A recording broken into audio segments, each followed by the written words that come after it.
3 women, feared across the world as unbeatable warriors. Yet for all their strength, they lack the one thing they desire most, an ideal man. Their solution? If he doesn't exist, they'll raise one themselves. And their chosen disciple is a talentless boy with stats at 0. Between brutal training, clashing ideals, and unexpected bonds, what will he become? A warrior? A husband? Or just a shattered experiment?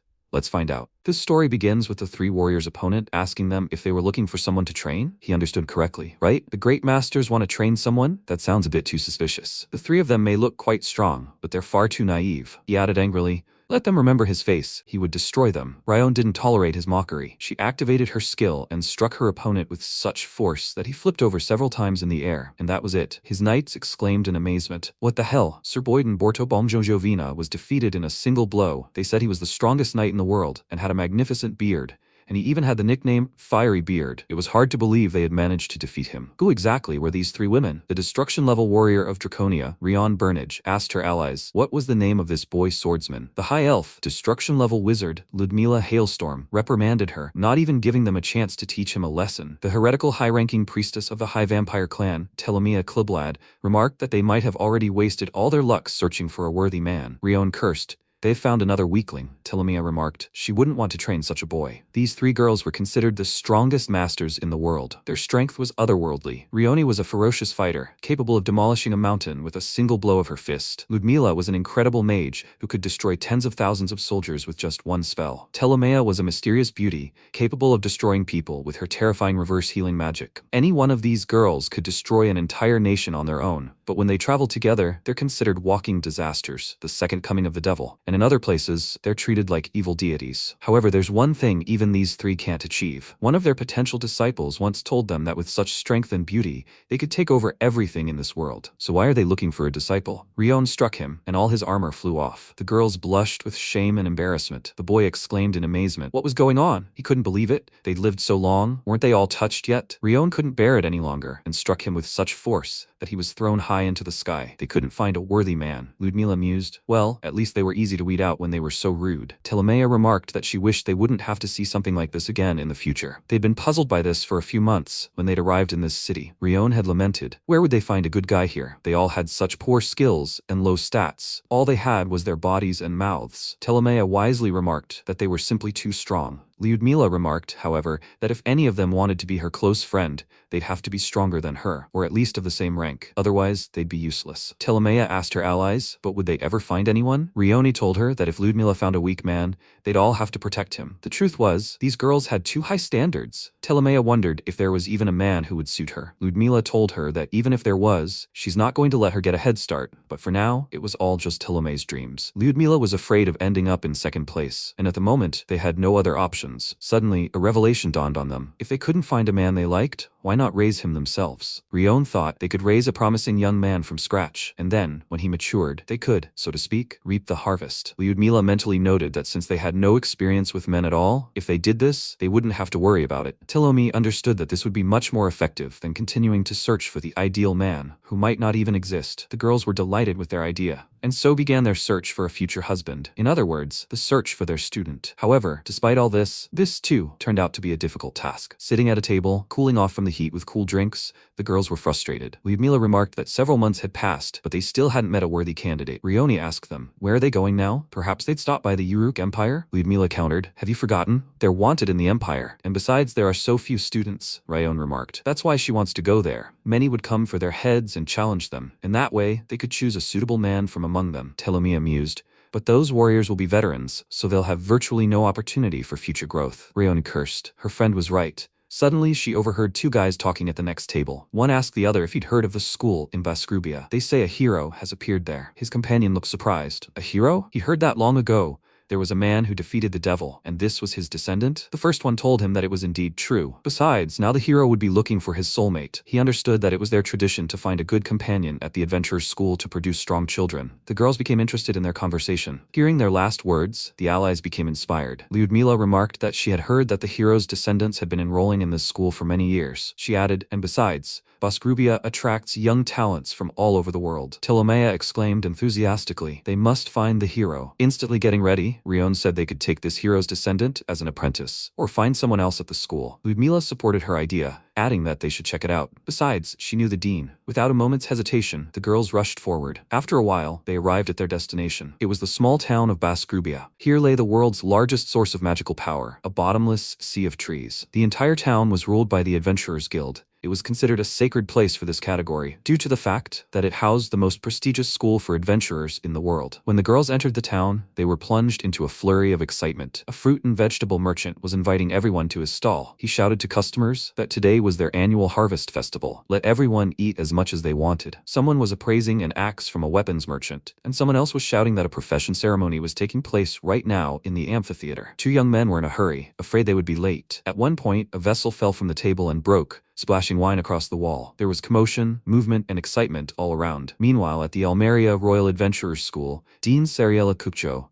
an A-class adventurer, cursed in irritation and exclaimed, "What are they doing here?" She asked her assistant if he was making fun of her. Was he sure it was them? Had someone just introduced themselves by their names as a joke? The assistant replied that, judging by their intimidating aura, he was certain these girls were S-class, and right now they were enjoying cakes and tea in her office. Sariella clutched her head in irritation, then covered her ears with her hands, exclaiming, "She'll pretend she didn't hear all this, and he should figure out how to get them out of here and tell them she is too busy preparing for the harvest festival." The assistant added, the girls threatened that if they kept them waiting too long, they would demolish their school. The dean bit her finger in anger and said, "How mean." It seemed she had no choice. She would have to face them. She turned to the assistant and told him to prepare some headache and stomach pain pills for her, and to tell the guests she would arrive in 30 minutes. The assistant exclaimed in surprise. What was she talking about? She wasn't coming now? The dean irritably shouted at him that she needed to mentally prepare herself. At that very moment, Cross Alucard entered the office and, startled by her scream, hesitantly apologized for his visit. Sariella placed her hands on his shoulders and said, "Please forgive them, but they have an emergency here. In any case, they wouldn't change their decision to expel him, so let him accept it and find another way." She pushed him away and ran down the hallway, exasperatedly shouting, "What were they even doing in their city?" A puzzled Cross tried to stop her. He wanted to at least know why he'd been expelled from school. Sariella stopped near the door, clenching her fists, thinking she was begging, practically pleading,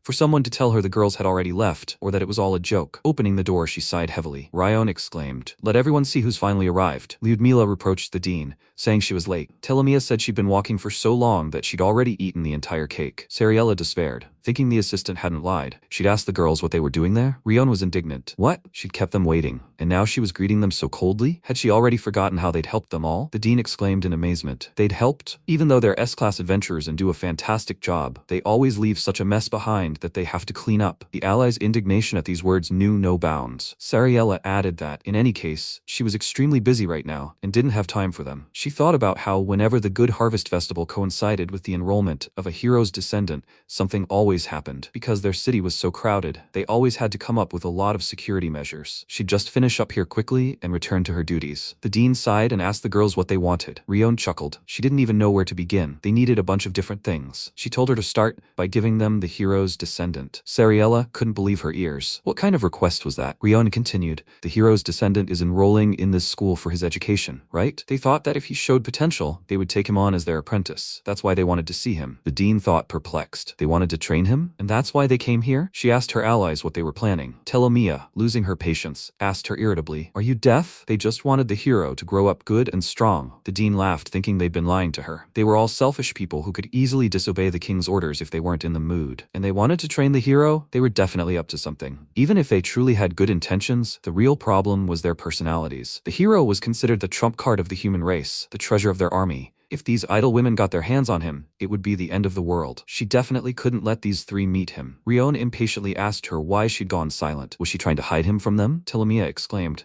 "If that's the case, she'll interrogate her." Lyudmila reined in her allies, telling them to calm down already. They had to be on the dean's side. They should limit themselves to threatening her with personal belongings, high-end equipment, or hostages. The dean thought she couldn't remain silent forever. For now, she'd pretend to be too shocked. Suddenly, Rione perked up and listened to the sounds coming from the window. At that moment, a powerful explosion echoed somewhere in the city. All four girls tensed, and bewilderment crossed their faces. They almost shouted in unison, "What was that? What the hell happened?" At that moment, panic reigned in the city. People wondered what the hell was going on. Cross, falling to the ground in surprise, exclaimed in surprise, "What is that?" Suddenly, a monster in the shape of a huge hydra appeared amidst a cloud of smoke. The monster let out a terrifying roar and the villagers were frozen with fear. Sariella exclaimed in amazement. She couldn't believe her eyes. It was a poisonous, slimy hydra. But what was wrong with the monster's size? It was a danger class 8. To destroy it, an entire squad of A-class adventurers would be needed. It was too big. Its danger class was definitely not an 8. Now she was sure it was a 9. To defeat such a monster, the entire national army would be needed. Telmia asked her allies in surprise. Why would such a monster appear in the center of the city? Rione exclaimed. This is not good at all. At this rate, this thing will kill all their potential husband candidates. The girls rushed to the epicenter of the explosion. The dean sarcastically remarked, potential husband candidates? So that's what those idiots were planning? Suddenly, she spotted a flower growing through the concrete among the ruins. A cracking sound was heard, and the flower froze before her eyes. The villagers scattered in all directions, and a stunned Cross tried to stop them. His amazement knew no bounds at what was happening around him. At that moment, 3 warriors appeared, and Lyudmila unleashed icy chaos,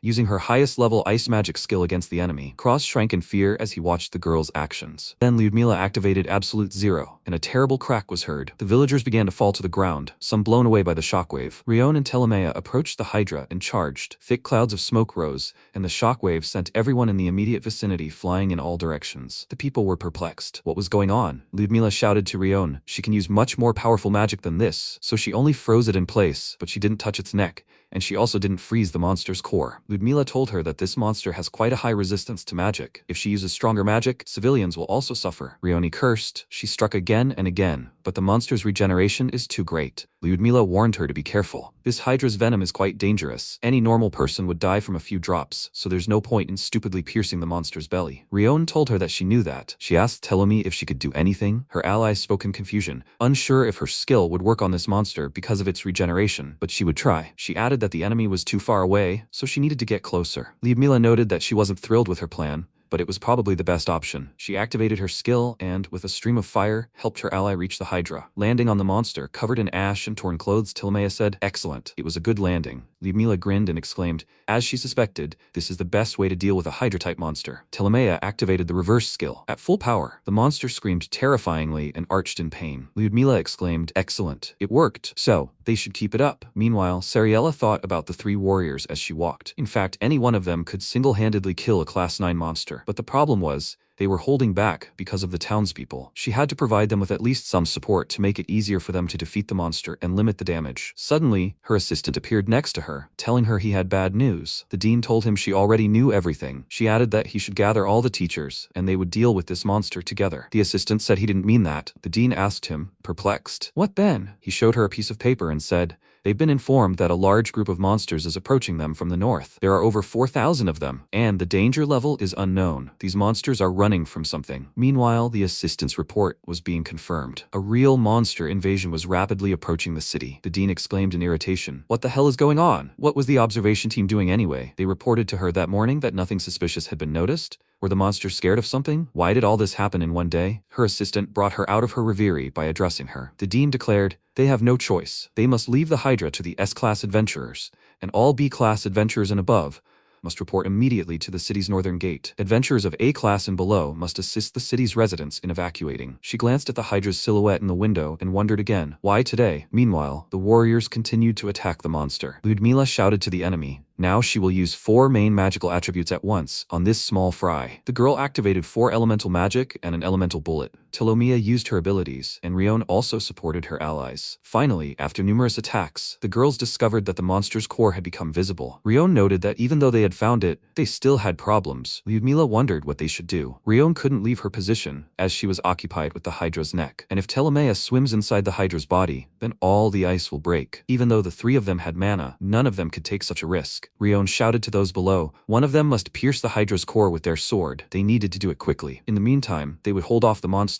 The adventurers below responded that they understood. The girl exhaled, thinking, somehow they'd managed to solve this problem. Suddenly, a large magic circle appeared above the Hydra, a debuff. The warriors stared in amazement. Telmia exclaimed, all their stats will be reduced. At that moment, the monster roared and everyone below began to fall to the ground. The adventurers couldn't understand what was happening. Was the core emitting such powerful energy that it was knocking everyone off their feet? Rione screamed in amazement. That damn monster is using a roar. Lyudmila looked at the injured adventurers below and cursed. This is bad. At this rate, they could all die. She frantically thought about how to help them in this situation. At that moment, she heard the sound of footsteps. Alicia was approaching them, and she exclaimed she'd been informed of the situation. She would destroy the monster's core. Her allies stared at her in confusion, wondering who it was. one of the students? The girl fearlessly rushed toward the monster. The Hydra raged, its movements collapsing buildings, showering the residents with rubble as they tried to evacuate them. Everyone looked at the heroine in surprise. She used her skill, Endless Fog Slash, and rushed straight for the core. The power of her skill nearly harmed the residents, who covered each other as best they could. The Hydra extended its numerous tentacles and entangled them around the hero. The girl screamed, the tentacles squeezing her body in a death grip. The villagers recognized her with astonishment and exclaimed, "It's their heroine, Alicia." The three warriors, hearing this, were stunned. "So this is a hero? A female hero?" Rione exclaimed in bewilderment. "What kind of joke is this?" "So, this is a hero," Lyudmila noted with surprise, though she couldn't deny that she was quite strong for someone her age, and the royal crest was engraved on her armor. Telmia remarked, "But why would the deans send her to their aid in such a situation? She was still a child." At that moment, the Hydra roared again, and fireballs began to explode in the air. Rione thought in despair, "This is bad." All her stamina had suddenly vanished. Lyudmila noted with irritation that all their efforts had been wasted. It occurred to Telmia that they might have to break a few rules. At that moment, her attention was drawn to Cross, who was trembling and dragging his feet. He approached the monster and paused for a moment. Then he gripped his sword tighter and rushed at the monster with a loud scream. Rione stared at the Hydra in confusion. Was there someone else there? She couldn't believe her eyes when she saw Cross. The system told her that this man was 14 years old, and all his stats were 0. Rione couldn't believe it. He had 0 stats? Cross, meanwhile, continued to scream and attack the monster. Rione's allies were also amazed by him. Lyudmila was perplexed. All his stats were 0? Telmia exclaimed, "What is this? He'll die quickly at this rate." Rione thought that the Hydra's core was very fragile, and besides, it was now exposed, so even an ordinary child with a sword could destroy it. She shouted to her allies to help this boy. Let them protect him. Meanwhile, Cross was approaching the core. He thought this was his only chance to destroy the Hydra without unnecessary casualties. Suddenly, the Hydra reached out with its tentacles and knocked him off his feet. Falling, Cross saw with horror that the monster had extended its deadly tentacles toward him.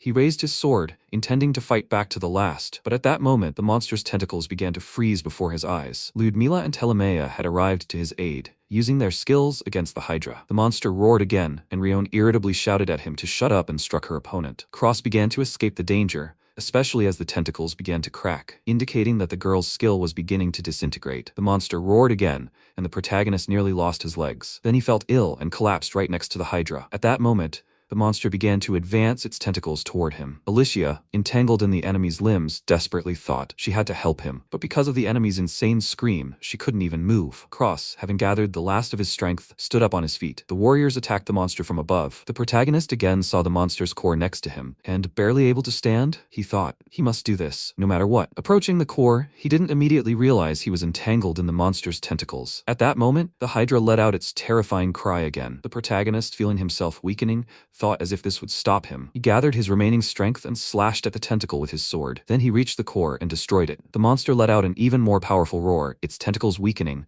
releasing the protagonist from their grip. The monster itself, having sprayed the protagonist with its venom, began to disintegrate into tiny pieces. The warriors watched in amazement, as if stupefied. After a while, the Hydra disintegrated completely. It was finished. The allies surveyed the battlefield and cursed. So many people lay motionless on the ground. Flying up to the protagonist, Rione asked him how he was. She turned to Telmia and begged her to use her restoration magic quickly. The protagonist's body slowly crumbled into pieces. Telmia used her ability and noticed that, fortunately, the tentacle was frozen, so the poison didn't reach the boy. Rione turned to the unconscious protagonist and exclaimed for him to hold on. She added that as long as there was even a sliver of life left in him, her partner could repair any wound. MC whispered something about Alicia. Rione asked him, confused. What did he say? Cross repeated his question. Is the heroine all right? Rione glanced toward the fallen Hydra. Alicia was approaching from there, supporting her injured arm. The protagonist smiled and said, she's alive, he's so glad. When the heroine approached them, Rione asked her, is he her companion? The girl shook her head in response. Rione said, no then. Alicia apologized, adding that if she hadn't been so careless, perhaps none of this would have happened. She looked at Cross with great regret. Lyudmila remarked, this boy. Why did he go so far? To help the heroine. She looked at him warmly and thought, he's not even the hero's friend, not even her companion. He's a level 0, yet he still decided to rush at a monster to save the hero, as if his life meant nothing. Rione chuckled and declared him insane. She hadn't expected anyone to do such a thing. Telmia wondered why, of all the people she'd met, she wanted to train this child. The allies, without a word, realized they'd found him. After a while, the protagonist dreamed of someone saying in surprise, what? This guy without a single talent? He's trash. He should just disappear. There was nothing he could do about it. How he longed to sleep. sleep. Cross suddenly opened his eyes. He sat up in bed, looked around, and wondered in surprise, where is he? At that moment, Rione happily noticed he'd finally woken up. She'd been worried because he'd never woken up. The protagonist stared at her in surprise. She caught herself. Oh yeah, she hadn't introduced herself yet. The girl told him her name and added that she was an S-class adventurer from the Draconia nation. The protagonist exclaimed in surprise, an S-class adventurer from the Draconia race? Rione smiled at him and told him that she was. She showed him her card as proof, showing him where her status was listed. MC asked her if he could definitely see it. It was personal information after all. The girl didn't see a problem with that, and the protagonist stared at her card in confusion. He thought, Draconia is the strongest of the dragon race. They are one of the 3 strongest species in the world, and are said to be quite skilled in close combat, and especially since there are only 9 S-class adventurers in the world. He marveled, saying how amazing she was. Suddenly, he remembered what he had done and asked her, where are they? And what happened to the city? Rione laughed and told him to calm down. She would explain everything from the beginning. The girl said this house had once been their headquarters in Basubia. The church was overflowing with wounded, and that's why she brought him here. The protagonist, sweating, noted sadly that, as he'd expected, many residents had suffered. Rione told him not to worry so much. The casualties were almost 0, and the area destroyed by the Hydra was undergoing reconstruction, which is why there were very few people there during the festival. He asked her in surprise, then why were so many people hurt? The girl explained that she'd been told that when the Hydra appeared, there was a horde of monsters somewhere outside the city, so many went to fight them, and there were plenty of weak people there. After these words, she chuckled, remembering Sariel's enraged words about it being a matter of life and death. Rione continued, a whole day has passed since then, so all the city's residents are gradually returning to their previous daily routine. She added that all the adventurers here are strong-willed. The protagonist breathed a sigh of relief. The girl said she was sure that if it weren't for him, most of this city's inhabitants would have died in that incident. Many of them missed his victory because of the monster's roar, but he should still be proud of himself. The protagonist stared at her in surprise and said, he's just an ordinary guy with 0 stats. It was she and her allies who were able to defeat that monster. Rione ruffled his hair and countered that it wasn't so. He was wrong. He'd done a lot. Even with 0 stats, he'd still thrown himself into battle and managed to destroy the core. Cross's eyes filled with tears as he confessed to Rione that no one had ever spoken such kind words to him. The girl smiled and said, it's very embarrassing to tell him this, but would he like to become her apprentice? The protagonist stared at her in surprise, unable to believe his ears. She continued, she heard from Sariel that he was expelled. Since he has nowhere else to go, would he want to stay with her? The girl stammered out the last words, embarrassed. Cross asked in amazement, can he become the apprentice of an S-class adventurer? He wondered if he had 0 stats and was expelled from school because he was too incompetent. Perhaps this was a dream he was having after his death. Such a beautiful girl would never approach him. It was all too good to be true. He was about to say something to her, but at that moment, Lyudmila and Telmia burst into the room indignantly. Their energy blasts sent the protagonist crashing to the floor. Lyudmila exclaimed, turning to Rione. She never thought she had a brain for this. Telmia pointed out that she'd promised to let them know as soon as he woke up. Rione muttered irritably, and they noticed. Lyudmila turned to the protagonist and said that if he wanted to be an adventurer, the best option was to become a mage and dedicate himself to destruction magic, and she was the one who could teach him. She told him her name, adding that she was a high elf and a destruction-level sorceress, and also an S-class adventurer, so she's asking him to become her disciple. Telmia noticed, and she thinks he's the kind of person who specializes in attacking an opponent's weak points, so he'd be more suited to becoming her disciple, right? She told him her name and said that she's a high-ranking heretic priestess from the clan of High Vampires. She's also known as a death priest, or a dark priest, and she, like her allies, is an S-class adventurer. The protagonist felt like he'd lost his mind. He didn't understand what was happening, and this was all happening to him. Rione was indignant, telling them to stop bothering him. Let them wait their turn. Lyudmila irritably asked her to get out of here. She'd take this boy for herself. Telmia exclaimed, telling them both to shut up for just a minute. Rione angrily yelled at her. Is she the most impudent? Lyudmila laughed irritably and remarked how ridiculous they were both. She turned them both into ashes. The intensity of the tension even caused a small explosion. The villagers panicked. What was it? Another earthquake? The protagonist thought he'd definitely gone mad. Watching the warriors, he thought, this is very bad. He didn't quite understand what was going on here, but they were far more dangerous than that Hydra. Looking around, he noted that the room looked like it had been bombed. He raised his voice cautiously and asked, how about the 3 of them becoming his teachers? The girls stared at him in amazement. Then Rione thought, if she thought about it, they could raise the strongest man this way. Lyudmila thought,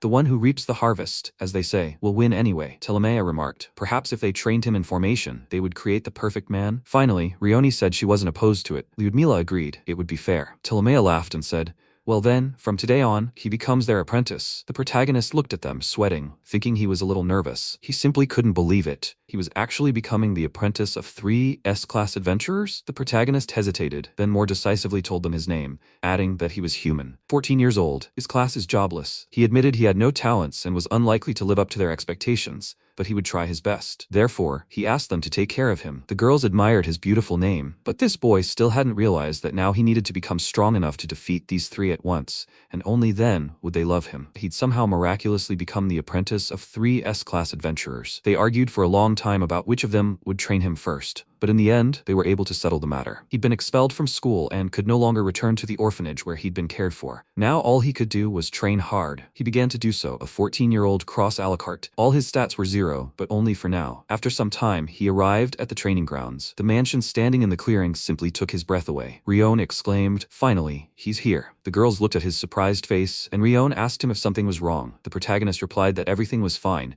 He was simply in awe of this incredible mansion. Rione remarked, "Isn't it? Well, for a suburb, it's not bad." Telmia said it's good that she was able to convince them to give it to them. The protagonist thought in amazement, had they bought this mansion under the pretext of training him? The financial power of these 3 was simply astounding. Rione irritably declared that the topic was closed. The most important thing was, what was she doing here? Telmia? After all, they had agreed that she would be the first to train him. Her ally answered with a smile that she would simply observe their training in case she wanted to do something inappropriate with their boy. Rione flushed with embarrassment and irritably told her not to say such nonsense. She decided to simply ignore her ally and suggested the protagonist begin training. MC excitedly agreed. The girl remarked that he shouldn't worry so much. Relax, everything will be fine. If he's developing too slowly, his growth can always be accelerated using Draconia's secret technique. The protagonist looked puzzled. What did she mean? Rione told him to imagine a crowd of people chasing him. Using the secret technique, he would become the one chasing them, essentially switching roles. Telmia exclaimed that then she too would use the sacred sealed treasure, the Dark Chalice. They would use it until the information leaked to the sacred ground. Cross chuckled nervously and asked them what they were saying. They're joking, right? The girls looked at him in surprise and then burst into laughter. Rione, calming down, said, "Okay, it's time for them to begin their training." The protagonist still held on to hope. They were joking, right? The protagonist began to fend off Rione's attacks.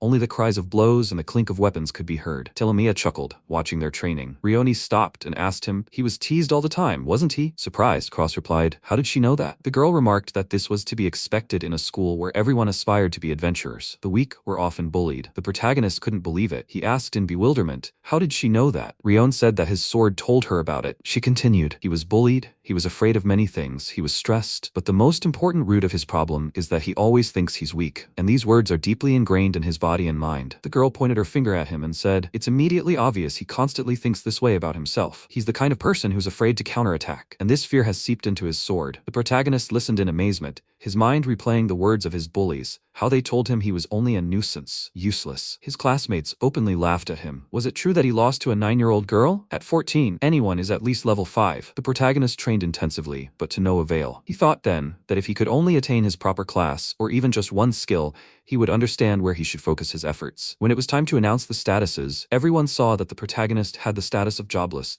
and the number of his skills was equal to 0. Everyone was confused. What was that? They'd never seen anything like that before. This guy had a level of 0, and all his stats were 0. How was that even possible? When the dean made her decision, Cross simply begged her not to expel him from school. He promised her he'd do anything, just don't expel him. He was begging her. Sariella yelled at him in irritation, saying, "He needs to stop this show already." He might forgive her, but with his class, becoming an adventurer is certain death. Even training wouldn't help him. She added, "In any case, she can't reverse his expulsion anymore. He should find something else. He can't become an adventurer." She left, and the protagonist was still asking her to stop, begging her to reconsider. And now, he confessed to Rione. The thing is, the dean told him he'd never be an adventurer at his class, and she, his teacher, had figured that out after a little training. Rione ruffled the hair on the back of her head in confusion and said to him that he had a good foundation, but still, he wasn't as good as he could be because of this whole situation. He didn't get the results he wanted, and immediately gave up. That's why he was stuck in this vicious cycle. She added that he always dodged his opponent's attacks, but that wouldn't help him with her. She dropped the sword and said, so his first goal would be to enjoy the fight. Let him remember that well. The protagonist asked her in surprise, is this supposed to be something he'd enjoy? Rione, taking something out of her weapon bag, remarked that he'd acted wisely when he fought the Hydra. If he gets used to this feeling, he'll be able to strike any opponent, no matter who they are. She tossed him the sword and said it was the first step in their training. Let him attack her with this sword, and remember to use it with full force. Cross exclaimed in surprise, but how could that be? It was a real sword. He didn't want to hurt her. He knew she could restore her wounds by drinking a potion,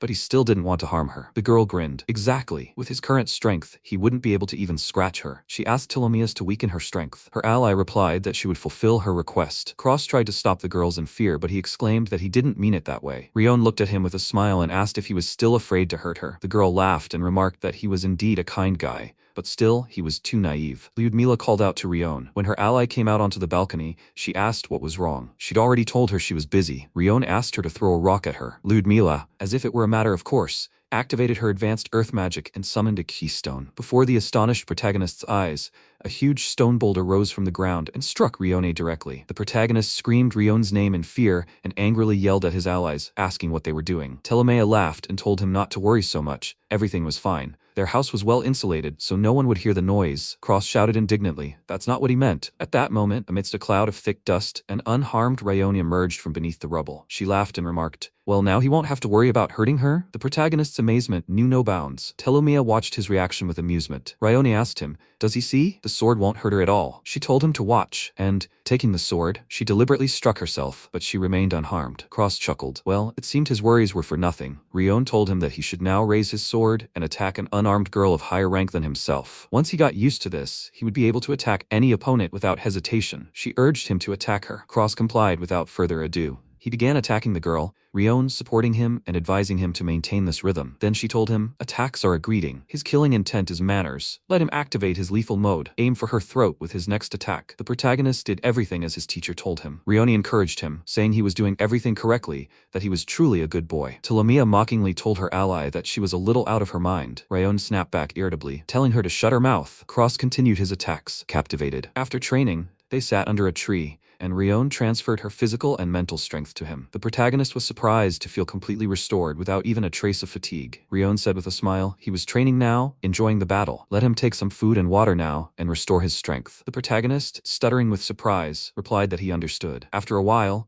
Rione told him, well, he worked well today, and with that they would conclude their training for the day. She added, most importantly, he shouldn't strain himself any further today, he should rest well. Afterwards, he sank into the large bath with delight and thanked the girls for letting him use their bathhouse. Afterward, Lyudmila brought him a myriad of different dishes. She remarked that he was probably tired after training. Today it was her turn to cook, so he should eat well. Cross couldn't believe his eyes. He asked the girls in amazement, is it okay for him to eat all this for free? Rione laughingly told him to eat until he was full. That's part of the training too. Telmia, smiling, declared that it was true. Food makes them stronger. Let him eat. His condition will immediately improve. The protagonist no longer restrained himself and began eating with great pleasure, periodically exclaiming how delicious it all was. After he'd eaten his fill, Lyudmila approached him and told him she believed it was her turn to instruct him. She led him into a room. Surprised, the protagonist asked her what kind of place this was. Lyudmila, removing her outerwear, told him to undress and lie face down. Cross froze in surprise. He stuttered, asking why he should do that. Lyudmila chuckled and said he'd misunderstood. He could keep the underwear, but there was no point in getting ahead of himself. The protagonist agreed to her request, although he felt very awkward about the situation. He lay on his stomach and asked the girl what all this was for. Suddenly, he screamed so loudly that he almost lost his hearing. Lyudmila calmly told him she would now apply oil to his body and begin a massage. It would help restore his stamina and increase his magical power. As she began the massage, which left the skin on his back tanned,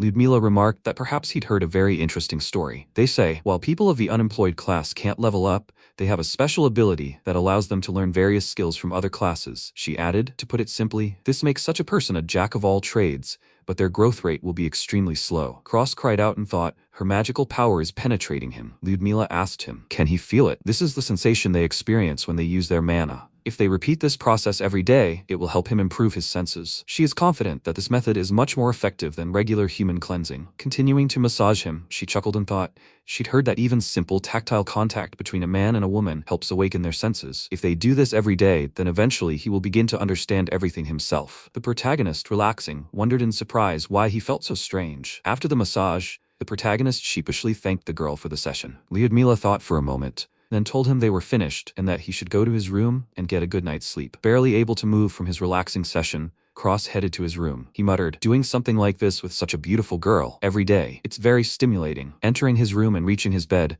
the protagonist simply collapsed exhausted. Adjusting the blanket, he muttered. Lyudmila told him to go to bed early, and he will. Suddenly, he heard Telmia praise him for his hard work today. The protagonist exclaimed in surprise, but the girl covered his mouth with her hand. She apologized for startling him. Cross asked her, perplexed, what she was doing there. Telmia explained that he had worked so hard today, so she wanted to give him a reward. Besides, he really needed it. She used the skill Magic Drain. The protagonist wondered in amazement. Was she draining his mana right now? The girl said with a smile. Did he know that when his mana was drained, it allowed him to slightly increase his magical power? He might feel a little uncomfortable, but this was the only way she could completely drain his mana. They had to be connected, so she asked him to remain still. If they increased his magical power, it would help him gain skills faster, and it would also help Lyudmila's plan to develop his magic, so he should relax. The protagonist thought in surprise. At this rate, he wouldn't be able to move anymore. Suddenly, the door to the room swung open, and an enraged Rione burst in like a fury. She exclaimed indignantly, "What the hell is going on here?" She had a bad feeling about this, which is why she decided to check Cross's bedroom. Telmia innocently replied that she simply decided to help the protagonist with her skill. Rione screamed in irritation. Why was she clinging so tightly to him? A simple touch of his finger would have been enough. Telmia said, "Didn't she know? Formal couples should always be together." The protagonist lay on the bed, half dead from fear, embarrassment, and surprise. Telmia teased her ally, saying she was so immature. Rione angrily told her to shut up or die. The protagonist was perplexed. It was all so strange. Would their training really help him? After a while, the allies resumed training. Rione, surprised, asked Cross what was wrong. Did he think that because S-class adventurers wanted to train him,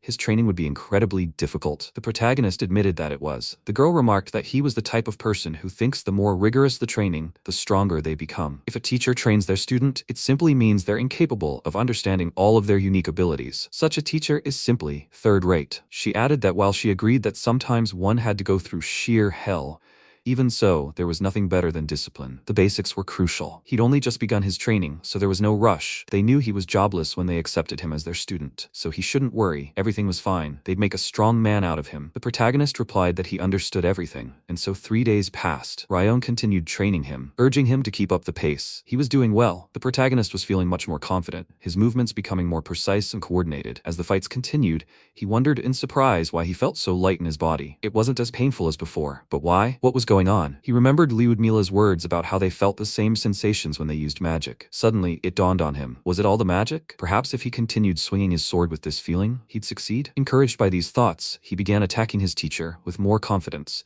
and at one point, he managed to powerfully parry her attack. Rione and Telmia looked at him in surprise. Rione asked him to show her status chart. When the protagonist activated the system, the chart showed that all his stats were still at 0, but he had gained skills. These were Strength Correction Level 1, +5, Defense Correction Level 1, +5, Perception Correction Level 1, +5, and Slash Level 1. The protagonist himself couldn't believe it. He turned to his teachers in bewilderment and asked them if these were really his skills. Rione exclaimed, "Excellent. He did it. Let him see. He even got a slash. It's a good skill. It allows him to infuse his mana into his sword, thereby increasing the power of his blow. This is his first skill, and it's so good. And besides that, he now has 3 more skills." Telmia happily noted that it was true. She added, "He managed to get 3 status correction skills. That's simply amazing." He asked again, puzzled. "Status correction skills?" Rione explained to him that, in simple terms, they increase his stats, which were always 0 before. Usually, each class gets only 1 skill, but sometimes someone can get 2 at once. Telmia said, but his class is jobless, so this allowed him to master the basic skills of all classes. She even wondered if he could master all the correction skills. Rione laughed and said that, even though the corrections provide small bonuses, his stats are still 0. But the main thing is that he was finally able to do it. Telmia happily confessed to him. She was so happy for him. The protagonist, barely able to wrap his head around everything that had just happened, thought in amazement. This wasn't just his imagination, was it? His strength, his speed, the way he gripped his sword,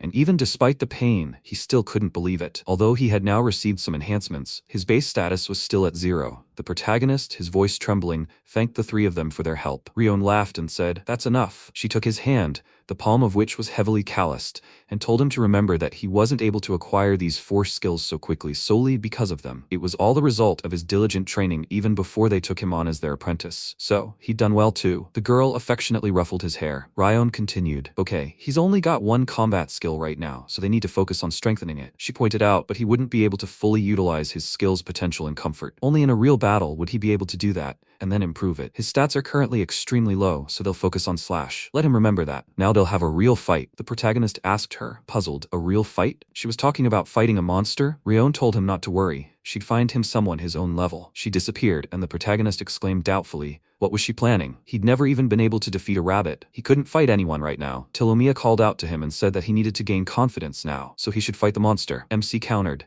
Even if that was true, he was still level 0, even though he'd gained one skill. All he'd done was swing his sword at Rione. Telmia assured him everything would be fine. He thought in bewilderment. Could he trust her? He was sure Rione would bring a horned rabbit or something similar. At that moment, Telmia exclaimed that her ally was returning. Rione shouted to them that she had returned. After showing them the monster, she explained to the surprised protagonist that this worm was near the entrance to the bottomless sea of trees. She thought this opponent would be just right for him. The protagonist exclaimed in fear. What was that? This snake had so many eyes. This monster was too dangerous for him. He resisted. It would all be useless. He could defeat the horned rabbit now, but not this. Rione told him not to worry so much. He could do it now. The protagonist, left alone with the monster, despaired, but she had told him earlier that she would not be such a harsh teacher. He shouted to Rione that he couldn't defeat such a monster. The girl told him not to worry. He was able to handle it now. Suddenly, the protagonist felt like he was about to lose consciousness. The snake seized the opportunity and wrapped its body around him. The protagonist screamed in pain and fear. Rione yelled at him not to look the monster in the eyes. They were driving him mad. And then he squeezed his victim. The monster's grip was strong enough,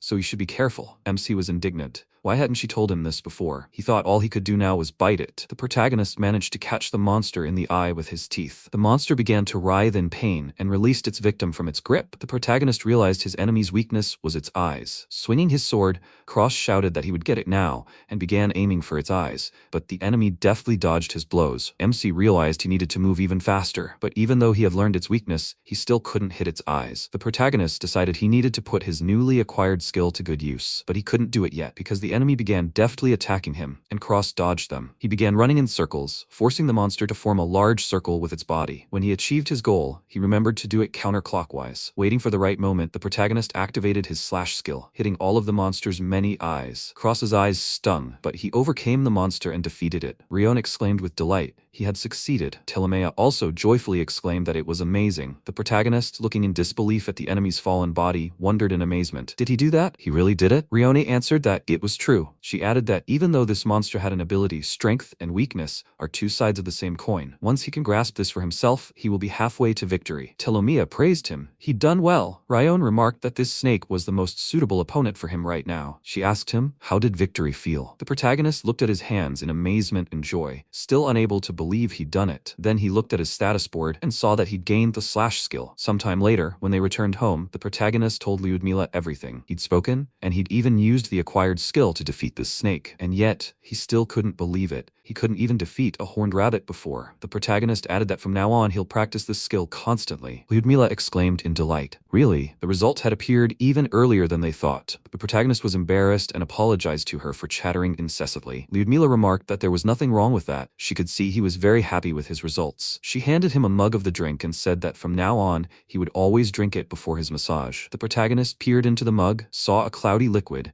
and asked her what it was. The girl told him it was a medicinal liqueur. It would promote the growth of his magical power. Cross was delighted. Wow, what a healthy drink. Lyudmila thought it was a secret recipe using herbs from the kingdom of elves and humans. Let him hurry to drink it and become a man worthy of her. The next day, Rione continued training with him. She noticed, watching his solo training, that he was doing excellently. Now let him repeat the cut 100 more times. He must focus completely on it. Let him remember the feeling he experienced when defeating the snake. Let him combine his magical power with his movements. The protagonist replied that he understood her. Telmia exclaimed, let him give it his all, and she will restore his strength. Kos continued his training. Rione told Telmia, he's so happy. Her ally responded. His victory over the snake had given him confidence. Rione admitted she was right. While that was good, he still needed to believe in himself a little more. Telmia replied that if she wasn't mistaken, his peers at the orphanage were bullying him. Rione said, but most orphanage children become ordinary people, don't they? Telmia added, not all. Among these children is a girl named Jiselle. She's the unofficial leader of the orphanage, a so-called rare gem, born once every decade. The girl continued that she was the only one to have attained the Destroyer Knight Apprentice class,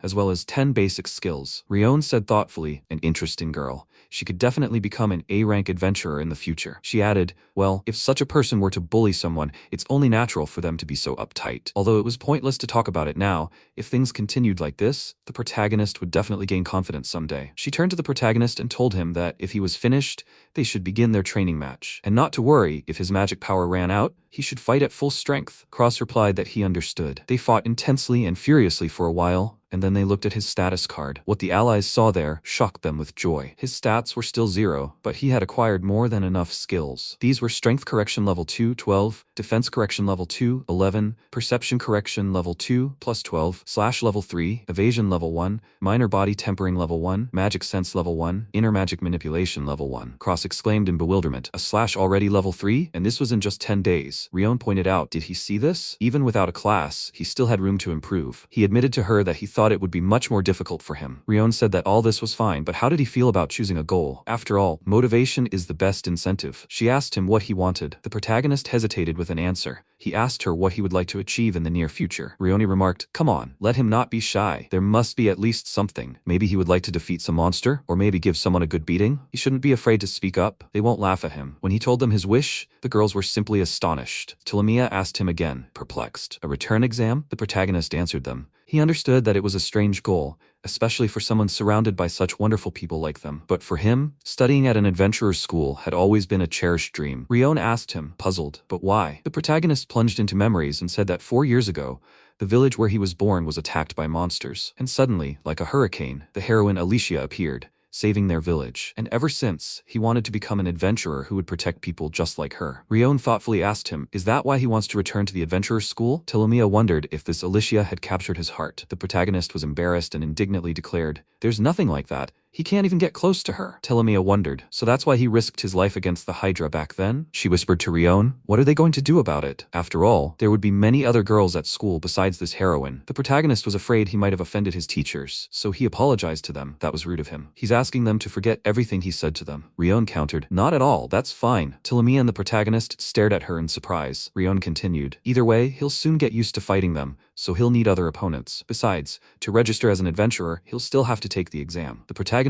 couldn't believe his luck. Does that mean he'll be able to realize his dream? Rione said yes, he can do it. Cross began jumping up and down with joy. Telmia, perplexed, asked her ally if she understood what she'd just done. Rione told her it was no big deal. What was so bad about them making their sweet student's dream come true? Besides, she had a wonderful idea. Telmia smiled, understanding what her ally meant. Rione said that since they decided on that, only one question remained. She turned to the protagonist and told him he needed to acquire a unique skill. Cross, surprised, clarified what she'd said. The girl smiled and remarked, it's a secret weapon for the exam. 20 days later, they arrived at school. The protagonist wondered why it was so quiet. He chuckled nervously and confessed to the girls that when something unexpected happened, he got really nervous. Rione remarked that when he started enjoying it, that's when she'd tell him he'd truly grown. Telmia added, he'd worked so hard, so everything would be fine. Hold your chin up. They'd be watching his fight. The protagonist, his skills having increased, replied that he understood. He ran to school, waving along the way. Rione said to herself with a smile, although she still didn't think he would be able to pass this exam in the usual way. Telmia looked at her mysteriously. When the protagonist arrived at the entrance exam venue, he reassured himself that everything would be fine. After all, he'd undergone special training with Rione and even acquired special skills. When he opened the door and entered the arena, his heart pounded wildly with bewilderment and surprise. The spectator stands were packed with spectators. They were shouting, hey people, look, he actually came. What's this idiot doing? Why is he doing this? They told him to quit school. If memory serves,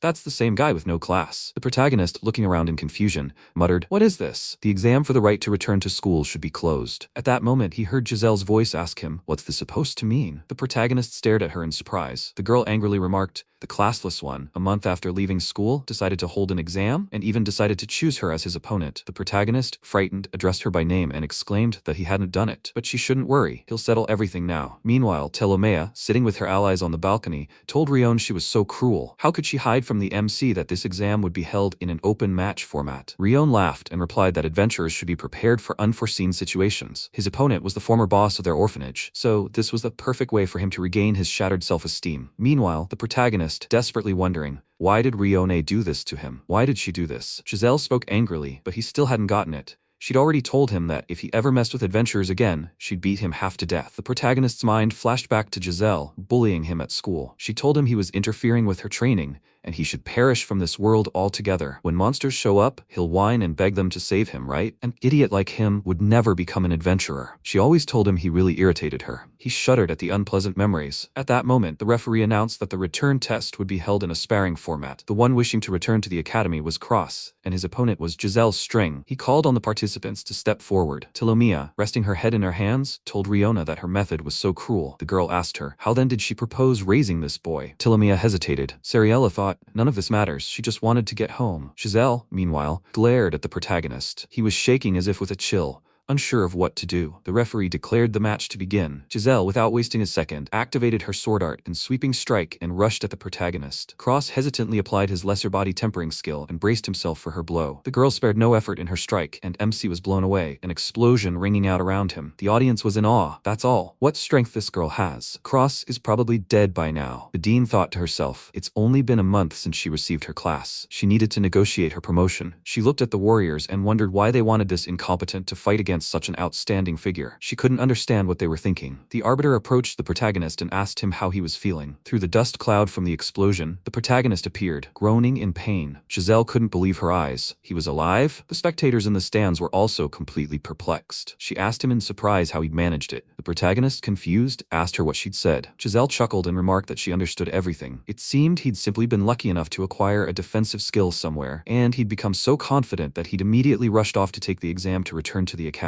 She activated minor physical force and said, but he's too arrogant. If she starts fighting seriously, he'll lose instantly. The girl used a twisting swordsmanship and attacked her opponent. The protagonist dodged her blow literally at the last second, perplexing Jiselle. Furious, she began to strike him again and again, but he deftly dodged all her attacks. At some point, he realized with surprise that he wasn't afraid at all, and her first blow hadn't been as painful as he thought. Jiselle attacked him again with full force, and the protagonist instantly recalled a similar move from his training with Rione. He blocked her blow with lightning speed, which enraged her even more. She screamed that he was finished and rushed at him again. She dealt him such a blow that he barely remained on his feet. Then he activated his minor body hardening, and Jiselle thought in bewilderment. Again, the girl angrily called him a small rat who had only learned one move. Cross recalled his teacher's words. Rione had made him remember to constantly activate and deactivate his speed skills. Because if you compare two people, one of whom always moves at 100 speed, and the other constantly switches between 50 and 80, the second would be far more dangerous. So, Cross activated his minor physical enhancement and attacked Jiselle. His opponent couldn't believe her eyes. This idiot even had an offensive skill, and his movements? He still has 0 stats, so how did he do that? The protagonist, not giving her time to recover, began advancing on her. The spectators were in shock. Was he pushing Jiselle herself? Sariella stared in bewilderment at what was happening in the arena. Rione joyfully exclaimed that this was her work. Telmia rejoiced with her for their student. Suddenly, Jiselle, tired of his attacks, did a double somersault and assumed a low fighting stance. The protagonist was surprised at what she had done. He thought, she really is very strong. One hit won't decide the outcome of the fight. At this rate, he'll lose to her. He remembered from his training with Rione about the extra skill. She had explained to him back then that this skill is a powerful one created by combining several skills. Of course, mastering skills is crucial, but if the difference in opponent's status is too great, no matter what he does, he won't be able to defeat them. Therefore, he must suppress such an opponent with firepower. This means he needs good skills. And if he learns to use such a skill, the stronger his opponent, the more damage he will receive. The protagonist combined several of his skills and activated an extra skill. Jiselle stared at him in bewilderment. She shouted at him for being arrogant, and now she would destroy him. The girl applied a slight physical force, intending to finish him off. Cross activated its 9th level, a double slash. Giselle rushed at him with lightning speed, her sword at the ready. The protagonist remembered Rione's words. The key to using an extra skill is courage. He mustn't allow his opponent to intimidate him with bloodlust. Only a crushing frontal attack will lead him to victory. Let him remember the feeling when he attacked the Hydra. Without a second thought, Cross activated his ultimate nullification and slash, and launched a counterattack on his opponent. Waiting for the right moment, he used his low-level extra skill, Cross Countdown, and struck Jiselle. The girl, as if in slow motion, flipped several times in the air from the blow. The spectators, including the referee himself, were completely baffled. Sariella screamed in frustration. How could this have happened? Telmia looked at her with a satisfied smile. Jiselle fell to the floor with all her might,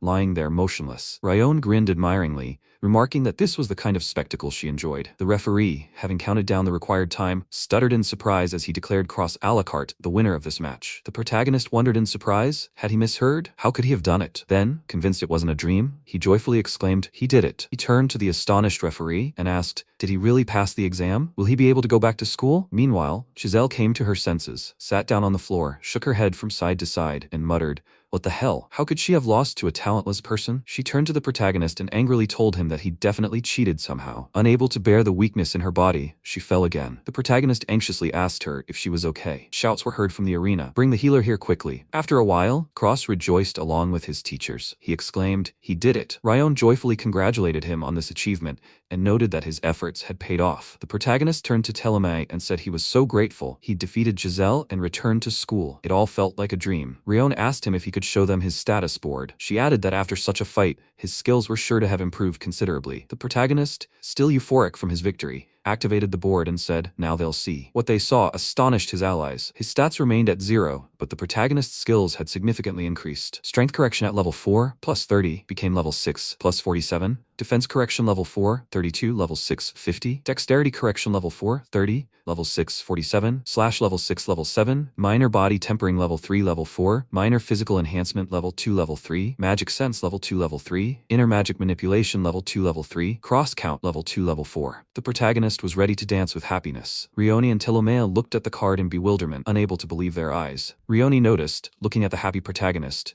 that his skills had somehow risen too quickly. Telmia agreed. Rione mused, "Is that even possible?" After a while, Lyudmila met the protagonist, who was bounding toward the academy. He waved and shouted that they'd see each other later. He also congratulated Lyudmila on her return. She pensively noted that she was home. Lyudmila said she decided to return as quickly as possible to see the protagonist, but he'd run off somewhere. Rione came out to meet her and said, "Lyudmila's back." Lyudmila told her ally, "Just don't tell her she's tired of training the protagonist." Rione hadn't even thought of saying such a thing. She said, "He just recently passed his exam, and starting today, he's officially enrolled in the Adventurer Academy." Lyudmila asked her, surprised, what was she talking about? She'd heard it was a difficult exam. It should be impossible for this child. Telmia said, "Well, about that, she just needs to look at something." She handed Lyudmila the card with the protagonist's status. Rione told her to just look at this and gave her opinion. When Lyudmila complied with their request, Rione asked her if she taught him some kind of elven magic. She couldn't even imagine where he was growing so fast. Lyudmila became agitated and shouted at her in irritation, calling her a stupid idiot. Her rage knew no bounds, and her allies looked at her in surprise, unable to understand. Lyudmila smashed everything around her to smithereens in anger. Rione exclaimed angrily, "What is she doing?" The girls stood there with their clothes charred. Telmia was outraged. It was vile of her. She'd burned one of her home clothes. Lyudmila shouted at them to shut their mouths. She angrily asked them, didn't they use Dragonair's secret treasure on the protagonist? And they even combined it with a church seal artifact? Rione indignantly responded. What was she talking about? Lyudmila interrupted her, telling her they couldn't lie to her. She understood his growth rate was extremely slow, but they couldn't have used sacred treasures on him. Even if they had, how stupid would they have been to use them so early? It would have hindered his growth. She told them from the start that she should have raised him alone. Rione irritably told her to calm down. Telmia exclaimed indignantly, "They didn't use secret treasures on him." Lyudmila persisted. "Who would believe such a lie?" Rione said. "Let her think for herself. If they had actually used them on him, something even crazier would have happened." Lyudmila pointed to Cross's status card and asked them, how could they explain this to her? Rione said, perplexed, that this was indeed strange. Lyudmila looked closely at their puzzled expressions and asked them if they really hadn't done anything. Rione replied that they had. That's why they wanted to talk to her about it. After a while, Lyudmila said that no matter how many times she looked at his status, she was still amazed. Even though they had done everything possible to increase his abilities, how could this be explained? He had no class. He wasn't of noble blood. So how could he grow so quickly? She added that they had spent about 2 weeks helping him develop his skills, but most people could only raise 1 level in that time. Rione remarked in surprise. Was the growth rate of ordinary people really that slow? Telmia said, how sad. Lyudmila replied, they wanted to train him, but they themselves don't even know such basic things? She spoke in bewilderment. A person who didn't even have a class could grow so much in just 1 month? Honestly, it seems like an anomaly. Meanwhile, at the Almeria Royal Adventurer School, the protagonist listened attentively to the teacher. The teacher drew diagrams on the board and explained that, while unique skills are considered innate, there are rare cases where people are able to awaken them after birth. This can happen with the help of a special item or some kind of magic. It's also possible to awaken them under extreme conditions or when on the brink of death. All the students listened to the teacher with bored expressions and glanced in surprise at the protagonist, who was happily listening to the teacher's words, periodically taking notes. The protagonist thought that now he would be able to fight many people and gain a lot of new knowledge in class, and thanks to this, it would be much easier for him to understand Rione's teachings. Suddenly, he physically felt Jiselle radiating malice toward him. He looked at her fierce expression and thought with embarrassment that she was still angry with him. When it was time for practical training at the academy, the teacher told the students they could devote this time to independent training. They could find a good opponent or assemble their own team. The protagonist protagonist approached one, then another, then a third student, but everyone refused to partner up with him. Walking down the hallway, Cross frustratedly thought that they were all avoiding him because he had angered Jiselle. Rione had taught him that he needed to fight many people and gain experience. He smiled bitterly. One of the reasons he had joined this school had vanished. Suddenly, he saw Jiselle standing before him. The protagonist turned to her and asked if they could talk. She looked at him in confusion and asked angrily, "What did he say?" Two students blocked her. One of them advised the protagonist not to provoke the girl. The second one said, "He's asking him to just leave." The protagonist was about to object, but the students grabbed him by the arms and pulled him away from Jiselle. In the next few seconds, everyone was stunned by the question. The heroine asked the students what they were doing. The MC stared at her in surprise. Meanwhile, Lyudmila left the room, showed them something, and told them she'd found it. Rione, surprised, asked her, "What is it?" Lyudmila replied that it was a magical item used by merchants. It had the ability to reveal every bit of information. She hovered the item over the protagonist's status card and invited her allies to see what would happen. They once again confirmed that his stats hadn't changed. His skills remained almost the same, but there was something else that made Rione gasp in amazement. "What is this?" She couldn't believe her eyes. "Is this a camouflage skill?" The status card revealed dark patches of magic. Lyudmila noticed it wasn't just a camouflage skill. An advanced skill had been used on him. Telmia sounded surprised, but why would someone use that on the protagonist? Perhaps they had a good reason. Lyudmila told her she didn't know, but it was all very strange. Rione remarked that in any case, it wasn't something to be discussed so casually. Lyudmila suggested they be careful and analyze everything themselves. For now, they would keep it a secret from everyone. Rione noticed Telmia's strange thoughtfulness and asked her if something was wrong. The girl replied that she was simply curious about how he was doing at school. There were many teachers and adventurers there, after all. Perhaps someone had discovered his secret. At the same time, Alicia arrived at the school. Jiselle, perplexed, wondered why she was there. The protagonist was also very surprised by the heroine's appearance. Jiselle said, So, the descendant of the brave hero Alicia?" The girl looked closely at Jiselle. The protagonist called out to Alicia. The students began to whisper, "It's Alicia, the descendant of the great hero. How beautiful she is." The heroine walked past everyone, paying no attention to anyone. She approached the astonished protagonist and he exclaimed, "Is it really her?" Alicia praised the gods and told him she'd waited so long to hear from those three S-rank adventurers, but they hadn't told her anything. She added that she recently heard that someone similar to him had passed the recovery exam, and now she was here. The heroine took his hand in hers and looked at him with grateful eyes. The protagonist nearly fainted from astonishment. Behind them, they heard chattering students muttering, "It's the heroine!" And next to her that jobless guy? Alicia glanced around, noticing they stood out a bit, and everyone was looking at them. The protagonist didn't even realize what had happened before the girl grabbed him in her arms and left the academy before the astonished eyes of the adventurers. The students were confused. Had they disappeared? Giselle's ally asked in amazement. Why would she need an MC? Jiselle thought gloomily. Alicia Lafagalian, at 16, had become the strongest person in her class, a swordsman, the descendant of a great hero. People like that attend adventure academies to find a strong mate and pass on their bloodline to their future children. Jiselle sighed, slung her backpack over her back, and called her allies to follow her. One of her allies asked his friends if he could make a name for himself and marry a beauty like Alicia. His friend remarked he thought the same thing. Meanwhile, the heroine, having carried the protagonist a safe distance from the academy, listened to the protagonist's words of gratitude for saving him. He added that he wasn't just talking about today. She may not remember anymore, but a long time ago she saved him from monsters, and ever since then, he had wanted to become an adventurer just like her. Alicia protested, telling him that she should be the one thanking him. Cross stared at her in surprise. What had she said? She said while they were fighting the Hydra, she thought, "This guy, he went so far to save the hero?" The girl continued. When the three warriors were busy rescuing him, she approached them and asked them if there was anything she could do to help them. They told her not to worry. She should leave him to them. They added,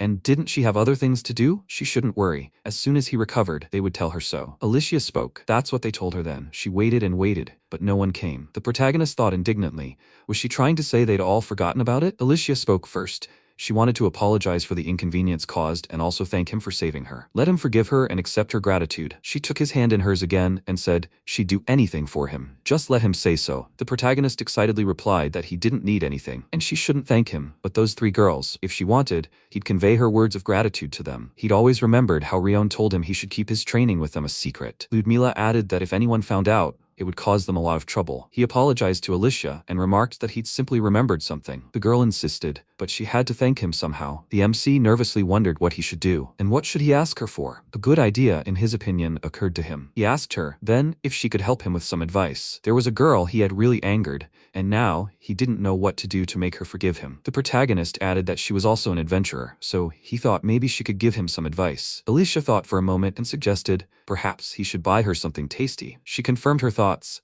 and told him that it was true. He needed to buy this girl some sweets. The protagonist replied that he understood that, but what should he buy her? Alicia, perplexed, told him that she didn't know. He needed to think about it. She was lost in her thoughts, and then exclaimed, yeah, she'd come up with an idea. They should go out together and buy something. MC got nervous and said, no, that won't do. She shouldn't be walking around the city with someone like him. The girl admitted he was right. After all, something like that could happen again. She suggested he wait for her a bit near the church square, and she would go home, change, and come to him. The protagonist was sitting on a bench in the church square, waiting for Alicia. He was terribly nervous. It's not every day you get to stroll around the city with the heroine like this. Alicia suddenly apologized to him for the long wait. MC jumped up in surprise. He looked at her with a puzzled look. The girl was wearing a cloak with a hood, which she pulled over her head. She said that as long as she wore this, no one would be able to recognize her, of course, unless she herself wanted them to. The girl laughed, looking at his frightened and confused expression, and apologized to him for startling him. Cross looked at her outfit in surprise and asked, is that a magic item? Alicia replied that although no one would recognize her, she couldn't be careless,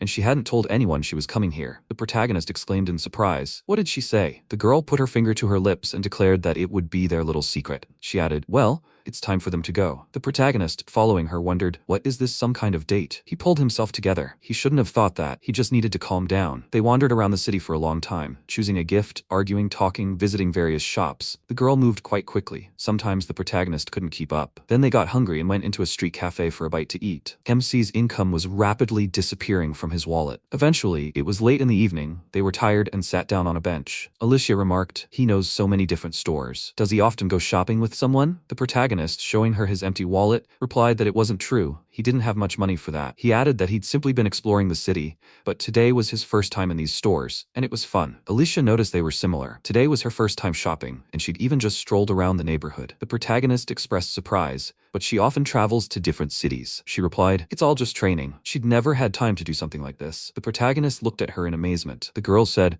that's why she had so much fun today, and she wasn't sure something like that could be perceived as gratitude or an apology. Cross assured her that everything was fine. She asked him, is that true? He said so. He wanted to add something else, but he felt embarrassed. Alicia asked him, what is it? MC said hesitantly, if she doesn't mind, then could she tell him a few of her stories? The girl looked at him in confusion and asked him again, stories? He replied that it was true. Let her tell him about her exploits. What monsters had she fought? Alicia asked him, will that be enough for him? Because she simply thought it would be boring. The protagonist exclaimed enthusiastically that it would be enough for him. The girl said, well, if that's what he wants, let him listen. Alicia thought for a moment and then said, if she remembers correctly, it was in the Alluring Valley. She began to tell him what and who she had encountered there. The protagonist listened to her with his mouth open, afraid to miss a single word. After her story, he exclaimed in admiration, she's amazing. She saved so many people. Alicia asked him in surprise, did he really think so? She just didn't think she'd done anything special to deserve such high praise. Cross asked her if she was scared when she faced a monster. She shyly told him she was, but that's why she trained. The girl added that hard work pays off. She looked at his admiring gaze and remarked with a smile that he was a strange guy. He reacted so unusually to her stories about the battle. Alicia added that he was amazing himself. He was a level 0, but he decided to confront that Hydra to save her. The protagonist became embarrassed and said that everything ended well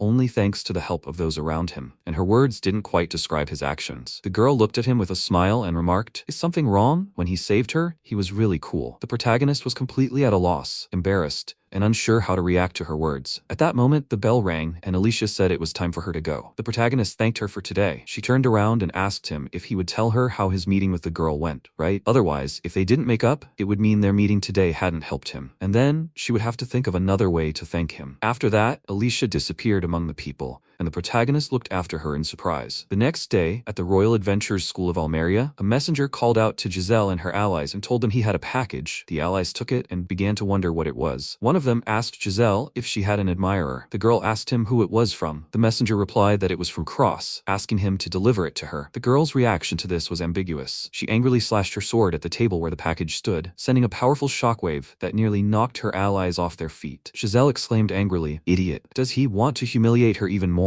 Looking at her allies who were gorging themselves on the sweets the protagonist had sent her, she yelled at them to eat this. Jiselle angrily declared, this idiot has ruined her image. She's the boss at the orphanage, and he's only ruining everything. She'll definitely kill him. After a while, she asked her allies how the preparations were going. They replied that they had reserved several suitable buildings, but the problem was, that the number of low-level monsters in the forest had recently decreased. It was conceivable that a third-level demon might have wandered into the forest and started wreaking havoc. Jiselle exclaimed with ominous delight, "Is that so? This is simply brilliant. If a talentless person like the protagonist dies in the forest, no one will make a fuss." Sometime later, the protagonist accidentally broke his sword. Rione approached him and asked if something had happened at school. He seemed very enthusiastic today. Fine, he shouldn't worry about the sword. They still had plenty in stock. He excitedly replied that he could pay for his own sword himself. The girl chuckled and said she heard him. Well, she thought it was time to change their training program a little. Starting today, Lyudmila and Telmia would also be participating in their training. They would teach him various skills. The protagonist nervously exclaimed, "Will they teach him magic?" At that moment, the girls themselves approached them. Telmia happily declared that the day had finally come. She always hogged him for herself. Rione agreed and said that they had talked and decided that he needed to learn all kinds of class skills. This would help him expand his combat abilities. Lyudmila, smiling, said that this was excellent. Now that she's told him everything,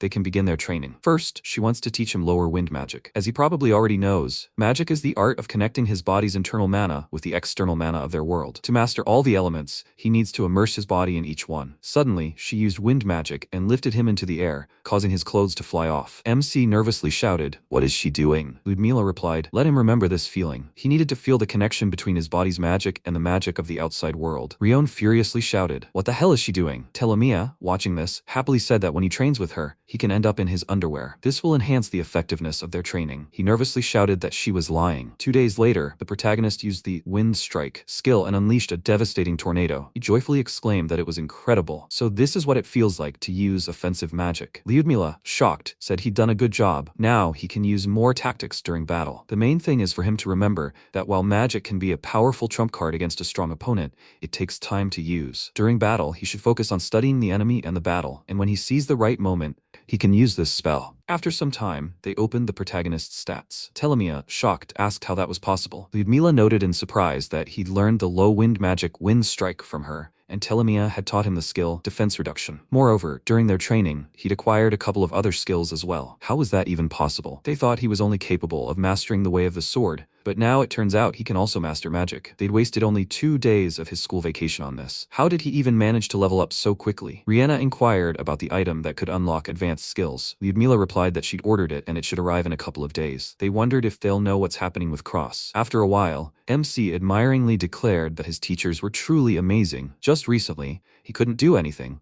but now he was a good fighter and had even learned the mage and monk skills, and he even had a new weapon, but now he had no money left. How could he possibly earn any extra money? Sometime later, the protagonist came to the Adventurers Guild and, looking at the notice board, thought that if an adventurer wanted to earn some money, he simply needed to take on a quest. He read several ads, such as unrest on the border of the Eastern Empire, the number of monsters in the western forests has decreased, the market price for monster meat is rising, and a team is needed for a mountain expedition. The MC, perplexed, asked, "How come?" All the quests were outside the city. He thought about how he didn't even have a team. How could he go to the mountains alone? One of the ads said that all aspiring adventurers needed a team of 5 or more people to accept quests. Suddenly, Vasek approached him and asked why he was standing there looking sad. He replied with a smile that he was just choosing a quest. By the way, didn't he give his gift to Jiselle? The guy happily agreed and added that she liked it. She was very happy. The protagonist asked, "So, has she forgiven him?" Vasek replied with a smile that he thought so. By the way, would he like to go on the quest with them? He asked in surprise. Can he? The boy agreed and, pointing to his team, said that they were just 1 person short, and this would be their way of thanking him for dealing with Jiselle. The protagonist happily agreed and thought that who would have thought she'd forgiven him? It was all thanks to Alicia. After some time, they arrived in the western forest. Vasek indicated that he would be in the vanguard, Aaron and Corey in the rear guard,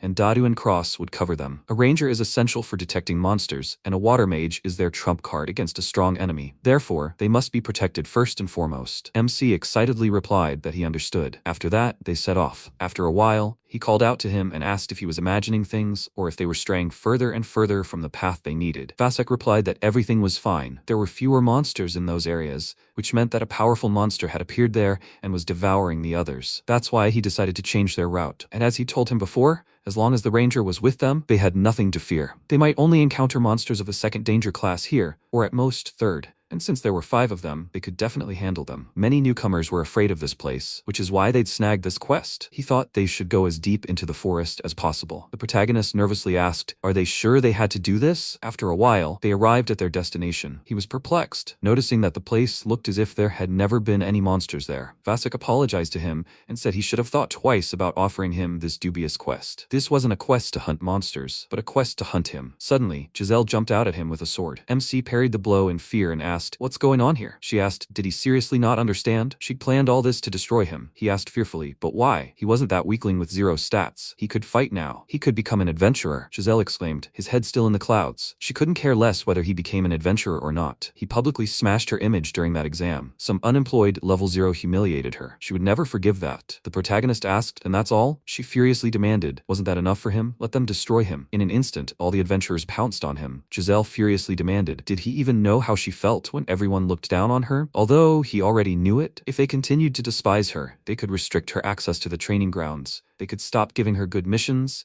Even the instructors might turn their backs on her. She couldn't let him take all of this. She hated those looks. Those damn bastards looked down on her. It's slowly eating away at her like poison, seeping deeper and deeper, stealing all her self-confidence. If this happens to her, it will destroy her. Destroy her humanity. That's why she's here. She can't let him defeat her. MC, nervously dodging the attacks, wondered if she really thought people would do this to her just because she lost. Suddenly, Corey began casting a spell, chanting for the descendant of Nather, the god of water, the hammer of purity, to destroy his enemy and purify him. The skill is the cradle of life. Jiselle, with a serious face, shouted, everyone move aside. The guy used the lowest form of water magic. The skill, water cannon. The protagonist, seeing a huge column of water, cried out in fear. What is this? Finding himself in the water, he used physical enhancement, the skill evasion, and thought that he was becoming more and more dangerous. Thanks to his training with Rione and the others, he's still holding on somehow, but he's unlikely to defeat them. All he can do is defend himself. After the water, the adventurers began attacking him again. MC, with a serious expression, began casting a spell, chanting a flow of air that would end the difficult time in his hands. Its name is Wind Strike. Let the wind arrow create a cold gust of winter wind. Let the wind spirit in his hand become his bullet and punish his enemy. He used the Wind Strike skill and began scattering all the adventurers. Jiselle, watching this, nervously wondered if this boy also possessed magic. She asked furiously, are they kidding? How the hell can this bastard use magic? The protagonist continued casting his spell with a serious face. The adventurers rushed forward, screaming that they couldn't let him finish the spell. He thought, this is great. They've broken their formation. The protagonist used the Wind Strike skill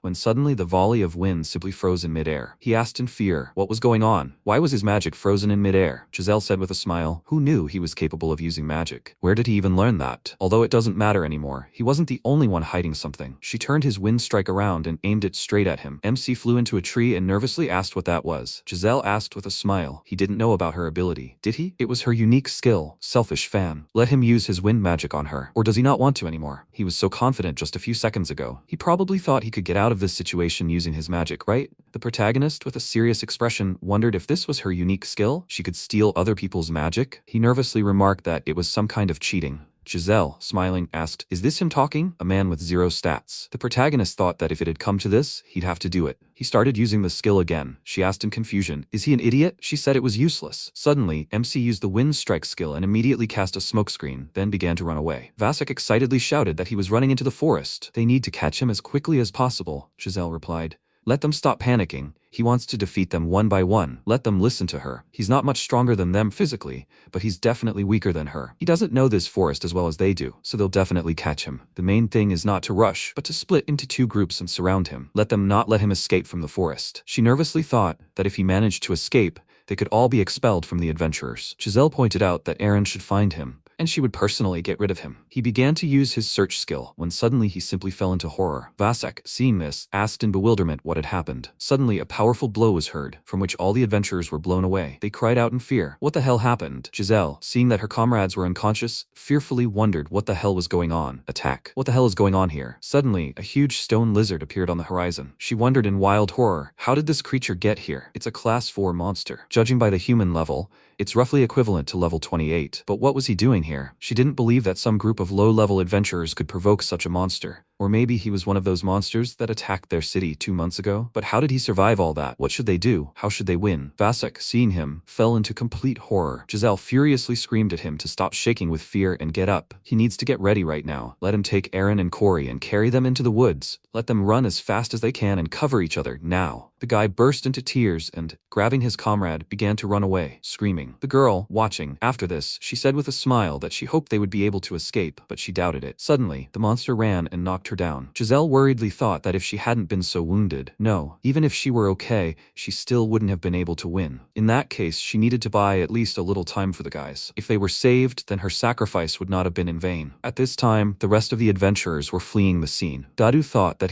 he too noticed that something had happened, and he was probably happy that he managed to escape. MC, sitting in the bushes and seeing them flee in a hurry, worriedly wondered what had happened to them. At this time, Jiselle remembered how her brother told her as a child that he was going to become an adventurer. She replied with a smile that she believed in him. Another moment flashed in her mind, when he, being wounded, said that he was very sorry. He couldn't become an adventurer. The girl now nervously wondered why this situation reminded her of that day. Why was she destined to die like this? She was defeated by that damned jobless Cross. He's a jerk, and she should have atoned for it. If people start thinking that some jobless guy could defeat the leader of an orphanage, they'll start treating children badly. She couldn't let that happen. All she could do in this situation was prove to them that she was the strongest. She would leave him a big scar on his filthy mug. At that moment, the monster charged at her furiously. Giselle, taking a stance, tearfully wondered, so this was her fate, a cutthroat girl who could only protect those dear to her with her fists and sword. Was this where she was going to die? At the last moment before their clash, the protagonist appeared, used a skill near the monster, and saved her,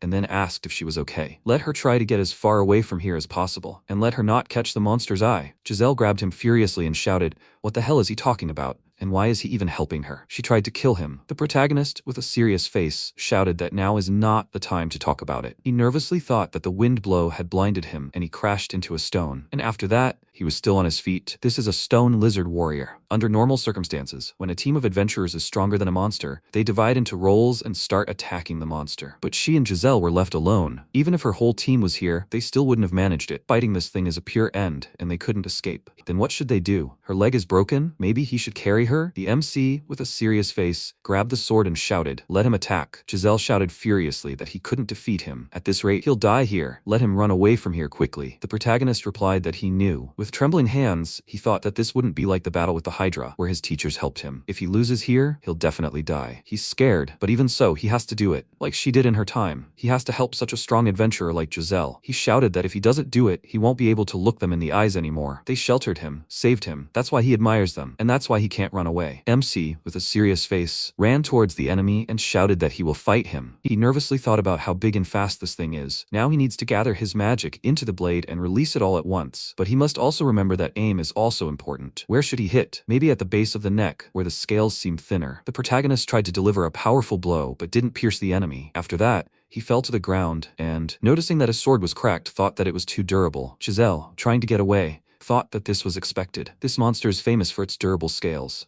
Cross won't have enough power to pierce its armor. All he can do now is dodge his attacks. Why did he even attack him head-on? Suddenly, the protagonist stood up again and began to cast a spell. She wondered in wild shock that he still had mana. He used the dark magic skill, defense reduction, and exclaimed that this time it would definitely work. MC remembered how Telmia said that defense reduction is a skill that reduces the enemy's defense. Although this one has a short range, the spell is short, so he will be able to use it often in close combat. After that, he tried to attack again, but the sword finally broke from the blow. In an instant, the monster counterattacked and knocked him down. Giselle, watching this, nervously said that she told him so. Suddenly, his stats increased sharply. The protagonist somehow got up and thought that it was because the wind strike and defense reduction were still at level 1. He can't deal it any real damage, let alone lower its defense. If only it weren't a class 4 monster. But even so, there are people he wants to protect, and there are goals he wants to achieve. He himself was never capable of anything, but now, he stood up and shouted with a serious face that he would not give up. He could defeat him. The protagonist rushed to attack, and using the defense reduction skill, immediately used the wind strike skill. After inflicting damage, he again began to reduce the monster's defense and attack again with various skills. Giselle, watching this, thought that he was using his skills recklessly. At this rate,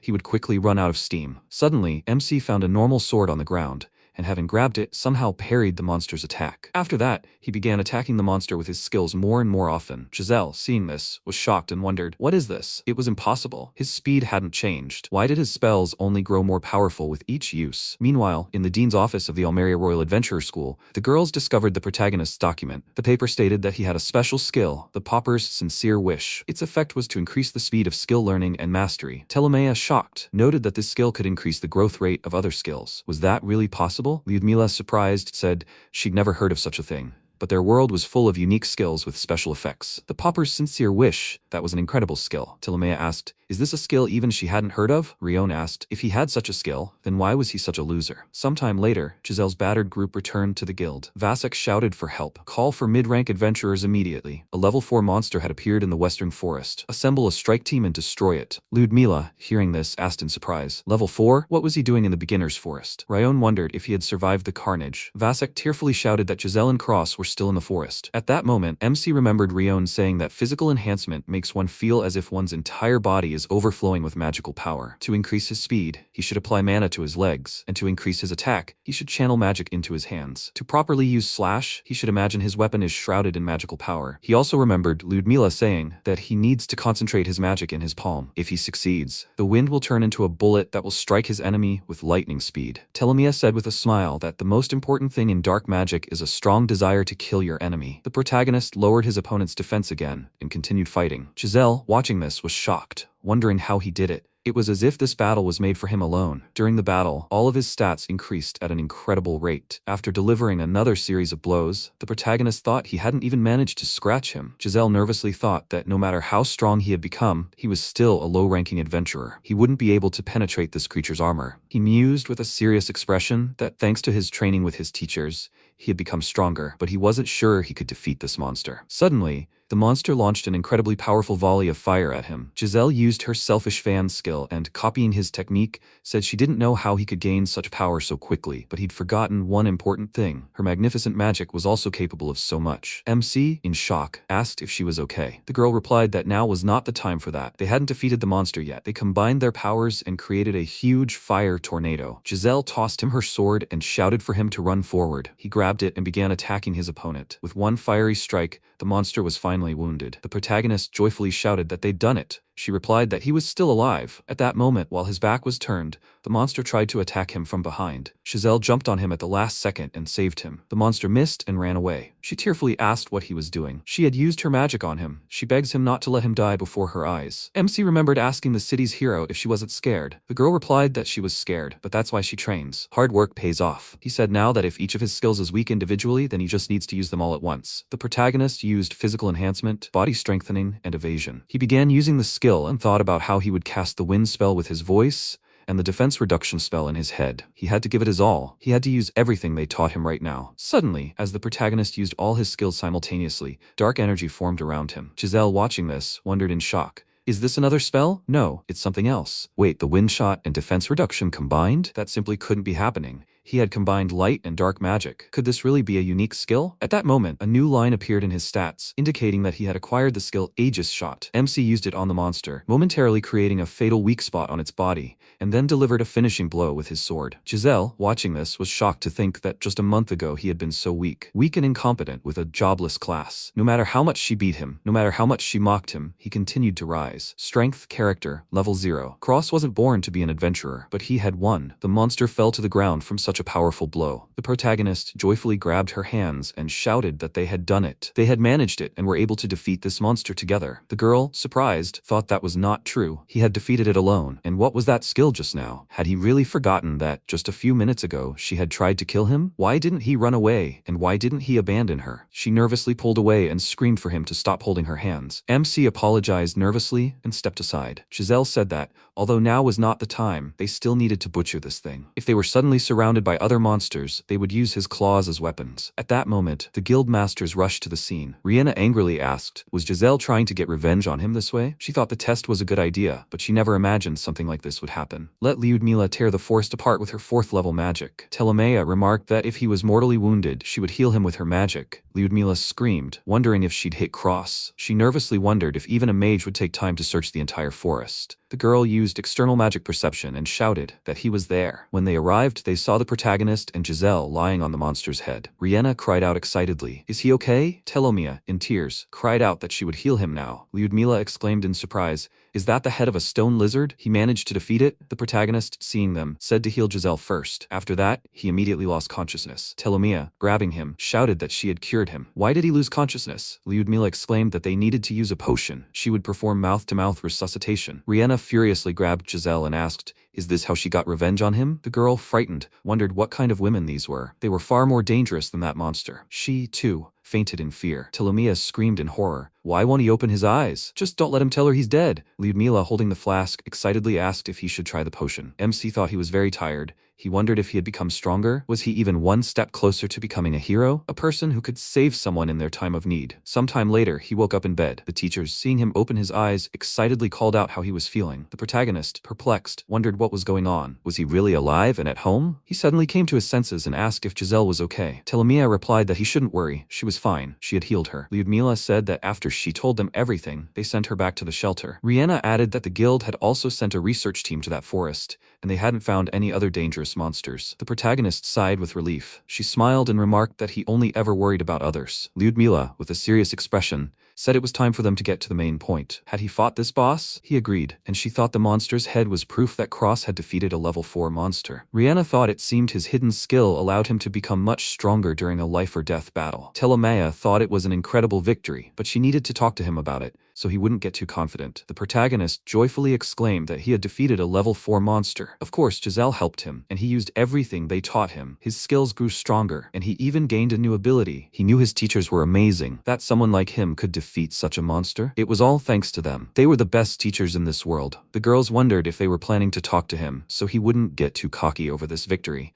But he was so sweet. He understood everything perfectly well without them. Lyudmila smiled and suggested he keep working hard. Telmia happily said that if he wanted, he could praise her more. A few days later, at the Almeria Royal Adventurers School, MC entered the office. All the adventurers started muttering among themselves, like, "This is the same jobless guy. He really managed to defeat a level 4 monster?" They thought the rumors were lying. Then they should just ask him in person, or at least Jiselle. He wondered, perplexed, what was going on. The protagonist noticed her and was about to speak to her, when suddenly she turned away abruptly. He wondered, confused. Was she still angry? He asked how her wounds were. Seeing her expression, he wondered what he should do. Why was she still angry at him? Vasek approached her and nervously asked what the hell she was doing. Erin excitedly exclaimed that she had said she wouldn't bully him anymore, and that she would be the first to apologize to him. Jiselle, embarrassed, replied, "Shut up." He'd simply surprised her by speaking to her first. The MC sat back, frustrated, thinking he didn't understand what was going on, but maybe it was better for him to sit further away today. She, perplexed, asked why he'd sat so far away. There was an empty seat next to him, and that he should forgive her for that day. All the adventurers in her group shouted that they were all very sorry. They were truly apologizing. They would do anything he wanted to make it up to them. The protagonist, surprised, replied that everything was fine and that they shouldn't worry. They were perplexed by his kindness. He had too gentle a personality. Wouldn't it be hard for him to be an adventurer with such a personality? Vasek smiled and said that since he had forgiven them, he wanted to ask a question. Had he really managed to defeat that monster all by himself? The adventurers swarmed around him, shouting for him to tell them how he'd acquired so many skills in such a short period of time. What kind of training did he have? Let him reveal at least one of his secrets. Jiselle shouted furiously, "Could they please calm down a little? Let them sit down." At that moment, Alicia was walking down the guild hallway. She overheard a girl ask a guy if he'd heard about a level 4 monster appearing in the western forest. He asked if she was talking about the one Jiselle and the jobless guy had defeated. Who would believe that? He thought it was all a lie. Alicia smiled and thought Cross was doing well. She wondered if they'd managed to make up. After some time, the protagonist began practicing his new skill, Aegis shot, in a battle with Rione. She easily blocked the attack and said she understood everything. It was quite a powerful skill. It was hard to believe it was so low level. Now she understood how he'd managed to defeat a level 4 monster that specialized in defense. Lyudmila, with a serious expression, noted that the mist reduced the enemy's defense to its limit when striking, and then Cross could deliver a fatal blow. It was hard to believe, but it seemed he'd managed to combine the skills of different classes, warrior, mage, and dark mage. Rione, smiling, said that they shouldn't be so surprised. After all, he was their student. They approached him and began to praise him. The girl pointed out that this skill had its drawbacks too, a short range, and a long casting time. Telmia added that there was still a small chance of triggering for the skill's first level. Lyudmila said the probability is about 5%. Accuracy was also crucial for this skill. The protagonist, disappointed, commented that it didn't seem like a very useful skill. She replied with a smile that she wouldn't say that. This skill was capable of killing an opponent with a single blow. It could be said that this would be his trump card in battle. Telmia noted with a smile that even with only a 5% chance of triggering, he could still intimidate his opponent and force them into a defensive stance. Rione agreed with a smile and added that, although it had many downsides, this skill could help him emerge victorious. MC was surprised to think that, even though it wasn't a very useful skill, they were still telling him how to use it correctly. She said that since they discussed everything, it was time to continue honing his skills. He happily reflected on how incredible his teachers were. After that, the protagonist began practicing. Meanwhile, his teachers, having revealed his stats, began murmuring, "Is this a missing skill?" Telmia replied that she'd never heard of such a thing. Lyudmila, with a serious expression, said that Cross was perhaps the first to obtain it. But that's not all. After defeating level 4 monsters, his skill had increased dramatically. She thinks it's due to his special skill, the indigent's sincere wish. Rione thought it was simply incredible. He was much better than she imagined. Lyudmila was intrigued by his astonishing strength. What would he become in the future? Telmia happily thought that she would do anything to get Cross. The three of them turned against each other and thought that they would take him for themselves. After some time, MC returned to his room. Lyudmila approached him and asked if, since tomorrow was a day off, he wanted to go see a play with her. In his future travels, he would encounter different races, so he should be more educated to better build relationships. Rione approached them and asked if she was trying to outsmart her. She hugged him and, with a smile, told him to forget about the theater. They should go to a gladiatorial tournament together. There he would be able to learn different fighting styles. Suddenly, Telmia appeared, hugged him, and asked if they hadn't figured it out yet. Cross hasn't fully recovered yet, so tomorrow they can go shopping together. Or they can play board games at home and relax. Rione furiously asked what the hell they were doing. They were going to a gladiator tournament with him. Lyudmila angrily replied that he would go to a play with her, and afterward they would engage in small talk. Telmia furiously exclaimed that she already spends too much time with him during training, and now she wants to take him for herself on the weekend. The situation escalated even more. Rione, with incredible fury, asked if they had lost their nerve. Lyudmila replied that she would put them both to bed right now. Telmia angrily said that they were talking too much. After that, they began to leave the room. The protagonist excitedly asked where they were going. Lyudmila replied that they were going to do exercises, and he should finish dinner. After a while, they returned looking disheveled and with torn clothes. Rione nervously noted that it was a draw again. Lyudmila irritably said that next time she would use a more destructive spell to wipe them both off the face of the earth. Telmia replied that if she had more time, she would turn them into a filthy mess. Rione pulled out 3 wands and said they should do everything the old-fashioned way. MC, watching this, wondered if all S-rank adventurers were like this. The next day, he and Rione went to the gladiators' hall of the amphitheater. The protagonist was surprised to notice a large crowd of people there. She agreed and added that they had good seats, so let him enjoy the spectacle. At that moment, the arena battle began. The protagonist, watching this, admired her and thanked her. After a while, the host announced that the winner of the second round of the semifinals was Goliath. He exclaimed that it was simply incredible. The further they went, the more difficult the battles became. Rione smiled and suggested that he watch the matches closely. It would be a good lesson for him. Incidentally, the most interesting thing about Basubia is that the arena is always open for friendly duels between adventurers. The MC remarked with surprise that he now understood why they sold spectator seats. Rione chuckled and replied that he shouldn't worry about it. It was a reward from her for defeating a level 4 monster. Looking at the new fighters, he said that they both looked very strong. He didn't even know which one would win. The girl noted that the heavy warrior was level 30 and the speed knight was level 31. That's pretty good for their classes. The protagonist asked if she could tell which class they were. Rione agreed with a smile and added that the common, low-level appraisal skill could be used to determine an opponent's class. Common skills are those that can be used by anyone, regardless of class. But he should remember that low-level appraisal is a common skill. It doesn't compare in mastery to a true merchant's appraisal. But even so, it's still quite useful. Most importantly, he shouldn't be discouraged. She's sure he'll learn this skill with time. For now, let him just enjoy this fight. By the way, would he like to make a bet? Let him bet on one of the fighters. It wouldn't hurt his wallet too much, right? The protagonist thoughtfully replied that perhaps so. Should he be the first to bet? Rione agreed with a smile and added that she did have the low-level appraisal skill, so it wouldn't be fair to him. He replied that he thought a heavy warrior could win. The girl asked if he was sure. After all, he was of a lower level. The MC explained that he didn't think such a small difference in their levels mattered much. A speed knight had a fairly high attack speed, but it simply wasn't enough to defeat a heavy warrior. She replied that he was largely right. Heavy warriors possessed a multitude of defensive skills, and most often they practiced just one offensive move. Their tactics were fairly straightforward. They assumed a defensive stance and waited for the opportune moment to counterattack. But despite its simplicity, it was very effective, especially against opponents like speed knights, who relies solely on their speed. He would soon simply run out of steam. Suddenly, in the arena, a speed knight fell to the ground and his opponent swung for the finishing blow. Rione told him to watch carefully. Now the speed knight would demonstrate his skill for such situations. In an instant, the speed warrior appeared behind his opponent and killed him with lightning speed. The host announced that Pavlov Salchman was the champion. MC, in complete shock, exclaimed that it was incredible. What an interesting tournament it had been. After a while, they left the arena,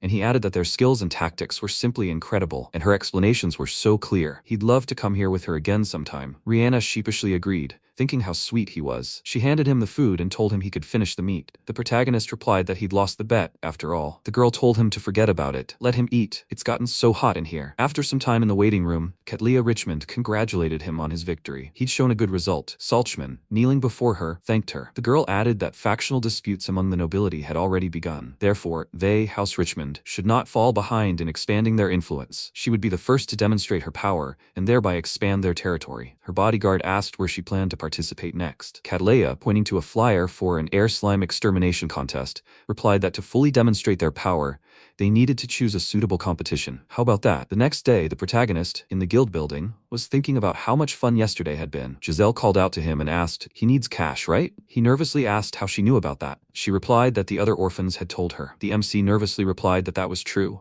He was currently struggling with money. He had spent a lot of the money he got from the lizard man on new equipment. The girl replied that he would go with her then. He happily approached her and asked, "Is that true?" Jiselle shyly pushed him away and replied that he was too close. She had found a pretty good quest with a decent reward. That's why she decided to invite him. It was a sort of apology for that incident in the forest. The protagonist took the flyer and asked if he could really go with it. He wasn't sure he could be useful on this mission. The flyer announced an air slime destruction contest. Jiselle remarked that there was a lot of money to be made on this mission. Or did he not want to? The MC immediately and confidently replied that he was in. Sometime later, the day of the air slime destruction contest arrived in the northern steppes of Basubia. The host announced that everyone should listen carefully. The number of slimes they destroyed would be displayed next to them. The protagonist, looking around, admiringly noted that even though they called it a contest, it was more like a festival. Jiselle replied with a smile that it was a tradition here. Vasek asked, "They just need to destroy these slimes, right? The more they chopped up, the higher their reward." The protagonist excitedly explained that the requirement for this contest was for the team to have at least one mid-ranking member. But they don't meet that requirement. Jiselle asked, hadn't she told him? She showed him her stats with a smile and said that after the fight with that lizard, she'd managed to rise quite a bit. She was now a level 20, mid-ranked Destruction Knight apprentice. MC exclaimed in shock. She'd been promoted to mid-rank? That was simply unbelievable. It hadn't even been 2 months since she'd received her class. The girl replied that he was mistaken. Even at her current level, she wouldn't be able to defeat a level 4 monster. Vasek approached him and asked if he could share his remains, or at least train them. He smiled, thinking about what the teachers had said about it being a secret. Jiselle nervously stopped them and, grabbing the protagonist's arm,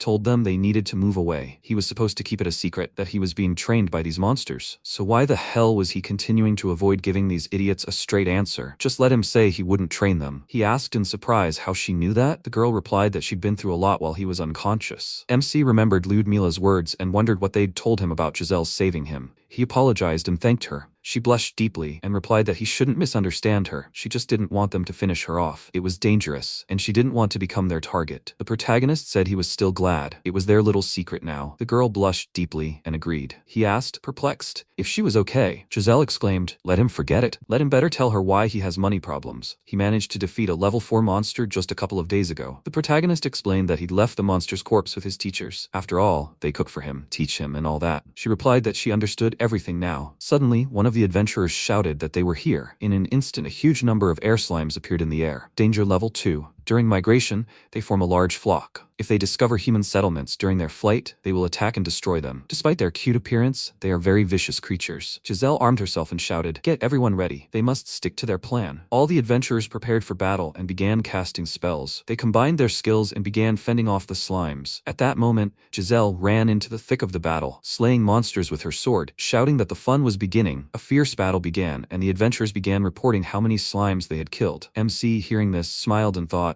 "They're all so strong," but he wasn't going to lose. Suddenly, the slimes surged even harder and began to break through their defenses. He nervously wondered if they had changed tactics. The protagonist combined his wind strike skill with Corey's water cannon skill, and they defeated several slimes. Jiselle shouted, "Don't let them break through their defenses." He mused with a serious expression, thinking that they were much stronger than he thought. Suddenly, a powerful explosion echoed in the sky. Cata laughed and shouted that it was fun. She decided to try a little experiment, and it worked out pretty well. While this spell isn't particularly powerful, it does have a good range. They need to use it again. The girl began casting the spell again, but the slimes began to push straight toward her. Her assistant stepped forward and used medium earth magic, rock bullets, which caused the slimes to die at an increasing rate. Suddenly, Sulkman appeared, smiling and saying that they'd take care of the rest. He and his comrade ran into the epicenter of the battle and began destroying the slimes. MC, seeing this, thought that he'd won the Gladiator Tournament. Cata used powerful explosion magic and destroyed a huge number of monsters. Jiselle, seeing this, nervously noted that they were just boasters. There was no mistaking it. It was Cata. The protagonist asked if she knew her. She agreed and explained that she was a 16-year-old, mid-ranking aristocrat from the Shame faction. She was known for awakening bomb magic,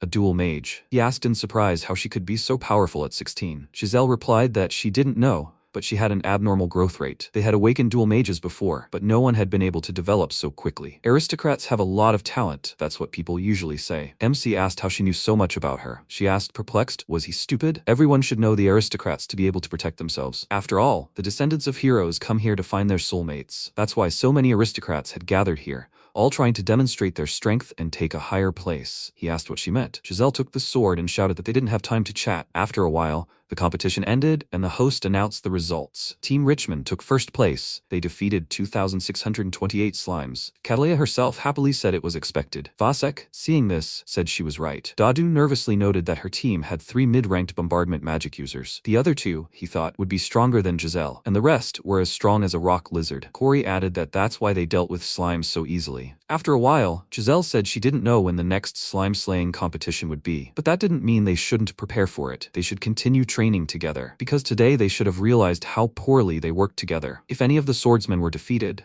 the slime swarm would instantly destroy their mages. Therefore, their main goal is to overcome these weaknesses. But first, they will rest for 2 to 3 days, and then continue their training. This especially applies to Cross. Jiselle approached him and whispered that she understands that training with these monsters is much more effective, but if he wants to earn more money, then he should definitely come to their joint training. The protagonist excitedly agreed. Dadu, upset, said that Jiselle was against this competition from the very beginning. She said it was too early for them to attend this event. Corey agreed and added that when she learned that Cross was having financial problems, she abruptly changed her mind. Aaron suggested that maybe she just needed an excuse to invite him to joint training. Vasek pointed out that she used to be very kind and then suddenly became so mean. But now she's returned to her sweet nature. Jiselle, hearing this, asked furiously what they said. At that moment, the protagonist turned around and noticed Cata looking at him. She climbed into the carriage with a smile and asked her assistants if these were the guys the commoners had spoken of. He agreed, adding that they were the girl who had become the star of the class promotion ceremony and the jobless orphan. Rumor had it that they had defeated the stone lizard. Cata laughed and exclaimed that a commoner who had awakened her class just a month earlier could defeat a level 4 monster. After all, she had just recently lost to the jobless one in the restoration exam. Sulkman asked with a smile, wondering why they were lying so brazenly. Perhaps they were trying to boost their reputation? Cata said it was all decided. They would start with them. Now she had to increase her pawns as quickly as possible. She also heard that Jiselle possessed a unique skill, which was what had helped her achieve such results. But if she refused, they would have to destroy her before another group intercepted her. Meanwhile, at the private orphanage training ground, Jiselle grabbed her sword and announced that the children would throw rocks at them, which resembled air slimes, and that their task was to destroy them. The children struggled to pick up the rocks and toss them into the air. The adventurers became wary and struggled to cope. Dadu called out to Cross and said it was his. He looked at him questioningly, then jumped aside, apologizing to the mage. Jiselle asked with displeasure, what is he doing? He should pay more attention. The protagonist thought about how much fun it was to train with everyone, how energetic they were. Cata asked, but isn't it a bit much to ask the children to throw such heavy rocks? It's difficult when there aren't the necessary resources and manpower. Jiselle asked angrily, why did they come here? Cata asked smugly, she's Jiselle, isn't she? Many have told her she's quite strong. A girl who managed to defeat a dangerous monster. She has such impressive achievements for her age. But how did she manage to lose to a jobless guy? She wouldn't mind lying about defeating the monster together. but she had to help her pathetic commoner friend save face. Jiselle angrily asked, what did she say? The protagonist, perplexed, wondered who they were. Cata said she'd come here personally to congratulate them all because they were all destined to become her subordinates. As long as they obediently serve her, she will protect them all. Orphans, deprived of the care of other aristocrats. The knight exclaimed joyfully, she's so kind. Jiselle gritted her teeth in anger and wondered if they were threatening them. She handed her the tablet and noted that they didn't need protection from aristocrats like her. Besides, she was already of middle rank. Cata was surprised and said, but it's only been 2 months since she received her class. She turned around, saying it seemed the rumors were true and asked for forgiveness, but she would regret turning her down. MC, perplexed, asked why she turned her down. She ordered him to shut up and keep training. Meanwhile, the next day, Jiselle asked angrily, are orphans no longer allowed to accept quests? Master said they'd currently frozen all quests for orphans. Jiselle angrily asked, what's going on? He replied that he couldn't tell her everything, but apparently the Countess of the Richmond family had filed a lawsuit against them for serious violations. Jiselle turned around and noticed Cata standing in front of her. She asked, what's she doing? Cata replied smugly, surely she should know that pathetic commoners aren't allowed to defy aristocrats. Jiselle called her names, and the footman asked angrily how she dared to be so rude to her. She should be glad she even spoke to them personally. After all, aristocrats usually send someone to deal with the stupid commoners. Jiselle grabbed her sword and exclaimed, why is he interrupting their conversation? Cata stopped them and said there was no need to get so heated. Everything was fine, and she understood their displeasure perfectly well, so she would be happy to withdraw her petition. But to do so, they would have to join her team, then fall on their knees and beg her to do so. Cross looked at her in surprise, and Jiselle remarked that she had finally shown her true colors, and anyone who joined her team would have to work for her for the rest of their lives. Jiselle said, so be it, she would fall for her tricks.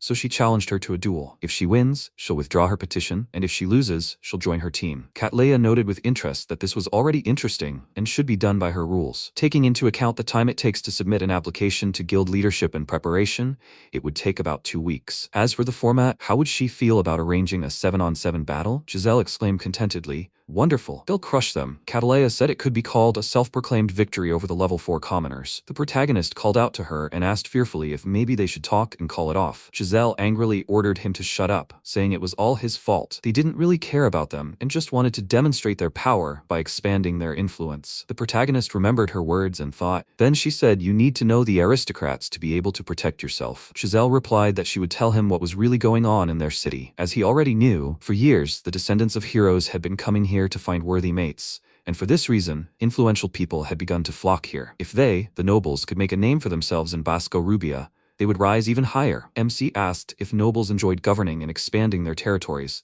but what did that have to do with Basubia? Corey noted that the main purpose of governing territories was to protect the population from criminals and monsters. To put it simply, that required strength. Aaron said that to grow in power, one needed vast lands and strong allies. Niccolo said that if he had none of these, he was like a flea that could be crushed at any moment, and without power, he was like a rabble. Jiselle gritted her teeth and said, that's why the nobles' heirs stop at nothing to expand their power and wouldn't even hesitate to become a hero's spouse. Until recently, Cata had taken a wait-and-see approach. But now she'd decided to take action, and her first target was them. An orphan who'd lost to a jobless man, she thought it was an easy way to show off her abilities. As soon as they noticed him, it was all over, and if they couldn't win, they'd keep attacking them. Commoners were just chess pieces to the aristocrats. Cross wondered if they all knew what was going on, and to protect the orphanage, they'd decided to challenge the aristocrats. He tearfully said he felt so sorry for Jiselle, and he'd never imagined something like this could happen. She awkwardly told him to stop crying, because that was the reason they hadn't told him. Even though this whole situation was lousy, that didn't mean they couldn't win. She suggested a team battle, but essentially it was a battle of leaders, and the winner would be the one who destroyed the enemy leader first. She's confident that Cata will be their leader, and if she can repel her magic with her unique skill, they'll have a chance of victory. In other words, they have a chance to fight these nobles and clear their names. Niccolo has asked everyone to do just that. The protagonist ponders uncomfortably, wondering what he should do. Meanwhile, he tells Rione everything, and she laughs. Telmia smiles and says she understands. Rione points out that if the enemy has a numerical advantage, they need to land as many blows per second as possible. So, starting today, they'll be increasing the speed of his blows. Telmia says he needs to take her special course in bullying. Rione looks at her with displeasure and asks, what's she talking about? What kind of course is that? She asks, did she think her poor training would help him? Lyudmila remarked that she'd overheard their conversation and, given how they'd fought in the competition, she could assume they'd take a fixed position and attack them from afar with powerful magic. It was a standard strategy, but still a reliable one. Even if Jiselle managed to intercept Cata's magic, the other fighters would attack her. Her tactics wouldn't bring them victory. The protagonist sighed in confusion and said as he'd thought. Lyudmila said the key to their victory would be him, because he hadn't yet fully realized how incredible he was. In their world, very few people could wield both a sword and magic. Ordinary mages have many weaknesses and are unable to move quickly, so they often need protection. But he didn't have those flaws. Right now, he just needs a couple of powerful spells in his arsenal. If he learned them, he could turn the tide of the battle. Did he remember that fight in the forest? If Jiselle hadn't intercepted his magic at that moment, he could have defeated them all with a single spell. Should she take this opportunity and make him a magical swordsman? The protagonist asked in surprise. A magical swordsman? Lyudmila explained that a magical swordsman is someone who simultaneously follows the path of both sword and magic. It's not a class that can be easily attained. To become one must master both sword and magic, which requires extensive training. But if he can achieve this, he will become a true magical swordsman. He asked again in admiration. A true magical swordsman? Rione asked indignantly. How dare she interfere so brazenly? Lyudmila pointed out that she should have explained the importance of firepower to Cross. She asked, why? Lyudmila replied that if her attack failed, she couldn't win, and the recent battle with the stone lizard had proven that. The development of the new skill, Aegis shot, was pure coincidence, and what would have happened if he hadn't developed it? Now she understood why she had to teach him powerful magic. Rione gritted her teeth angrily, and Lyudmila, holding MC close, noted that there seemed to be no objections, so from now on, he would delve deeper into his magic studies. Rione remarked that since it was for the protagonist, she would tolerate it. Telmia thought she'd been outplayed again, but she could always stay by his side to heal him. Lyudmila grabbed them and said there wasn't much time left before the duel, so they should begin training immediately, after which, they quickly flew to the training grounds. The protagonist asked, where are they going? She replied that they were flying to their training ground, so he should have seen it by now. They approached the forest, and Lyudmila said it was the place with the highest level of magical power, called the Bottomless Sea of Trees. Cross exclaimed, he'd heard the devil himself lived here. Lyudmila smiled and asked him to wait a bit. She would prepare their training ground, and all the monsters there would help him evolve. Lyudmila used advanced water magic, a strong tidal wave, and flooded the forest, creating a training ground. Confused, the protagonist asked how many elements she could use. He remembered her using water, fire, wind, earth, and various advanced magic. She smirked and asked if he wanted to know. She wouldn't tell him yet. After all, every girl had her secrets. MC asked in surprise, a bag of awe? Lyudmila tossed a bag into the sky, causing sand to rain down and disperse into the air. A distant cloud of dust appeared from the monsters running toward them. Cross asked fearfully, what's going on? Lyudmila replied that it was a special powder for spawning monsters, and the recipe was top secret, making it very expensive in the guild. The protagonist, perplexed, asked, why did she use it now? He asked them not to mention that he would have to fight all these monsters. She called out to Telmia, who suddenly used magic and instantly defeated all the monsters. The protagonist looked around in surprise, and Lyudmila praised her. She said their training ground was ready. The essence of their training was the constant use of wind strikes. She would assist him, so he should focus on strengthening them. MC held his hands out in front of him, when suddenly a wind strike erupted from him, wiping out all the opponents. Lyudmila noted that she had enveloped his entire body in wind magic, so it would protect him during their training, so he should stay focused and continue using the wind strike. Over time, he would increase its power and acquire a defensive skill. This was the most effective training method. Telmia exclaimed in alarm that this was unfair, since she didn't need to be so close to him. Lyudmila sked in displeasure and said that he was already hitting moving opponents, but he should also remember to aim for their weak points. With each use, Cross unleashed the wind strike at the monsters. Lyudmila said that with each use of the skill, its accuracy and power increased, as expected from her student. Meanwhile, on the 7th day, Telmia joyfully exclaimed that he had defeated everyone. Lyudmila said that she would use the incense then. She sprayed the magic sand into the air again, when suddenly they sensed something was wrong. He asked, is something wrong? Last time, the monsters came running. Suddenly, he turned around and saw a large monster standing in front of him. The main character got scared, and Lyudmila thoughtfully asked what Bulberus was doing here. They hadn't ventured deep into the forest, but now it was clear why the monsters hadn't come running at the smell of incense. Telmia asked him not to worry so much. If a purebred Bulberus had come here, it would be 10 times taller than this one. The protagonist asked in confusion, 10 times? She asked him to wait a bit. She would cast a couple of debuffs on him now. Lyudmila noticed he had drawn his sword and asked him to put it away and use only magic. This monster's weak point was its head, and he could use everything she taught him against it. He needn't worry, as she would help him. MC exclaimed, he can do it. Suddenly, the Bulberus tried to grab him, but Cross deftly dodged, just as another of the monster's heads grabbed him with its jaws. They looked at this in surprise, and Telmia exclaimed, they must help him. Lyudmila noticed the monster's head begin to inflate, followed by an explosion and Cross bursting out. He thought he was close to death, but fortunately, he managed to destroy one head. A current of air that would end the heavy constriction. Suddenly, magic engulfed his body, and he thought he had managed to cast this spell even while fighting the stone lizard, so why couldn't he find the right moment now? Lyudmila shouted at him not to focus on just that head. It could also attack him with its paws and tail. If he lacked the speed to attack, then at least he should try to dodge. The protagonist thought that he needed to use what he had been taught. He cast a chant, a current of air that will end the heavy constraint in my hands. Suddenly, a blast of wind escaped his hands, and Lyudmila thought contentedly. He finally understood. He could use this spell not only for attack, but also for movement. Cross cast a chant, a current of air that will end the heavy constraint in his hands, and the spirit of wind became his bullet and defeated his enemy. Suddenly, Bulberus's head exploded, but it was using regeneration. Lyudmila shouted at him that this monster had a large amount of magical power, so it wouldn't be difficult to restore the destroyed head. To defeat it, he needed to destroy all 3 heads at once. The protagonist was surprised and asked, how should he do that? Suddenly, Bulberus used magic and hit MC directly. Lyudmila grabbed him and said he was doing well, but that was enough for today. The next day in the eastern forest, Cross looked around in surprise and said, he didn't even know there was such a place near their city. Lyudmila remarked that she'd specifically found it so they could spend some time there, just the 2 of them. He trains very hard, but he also needs to remember to rest. That's part of his training after all. She brought a couple of books he might like, so he could read and relax. The protagonist looked at the book with interest and asked. He had wanted to ask her for a long time. High elves, are they something like royalty? So why would such a noble person like her decide to train a commoner like him? Lyudmila said she'd long ago left the great forest of blessings, and he was her dear disciple, which was why she was training him. He asked in surprise,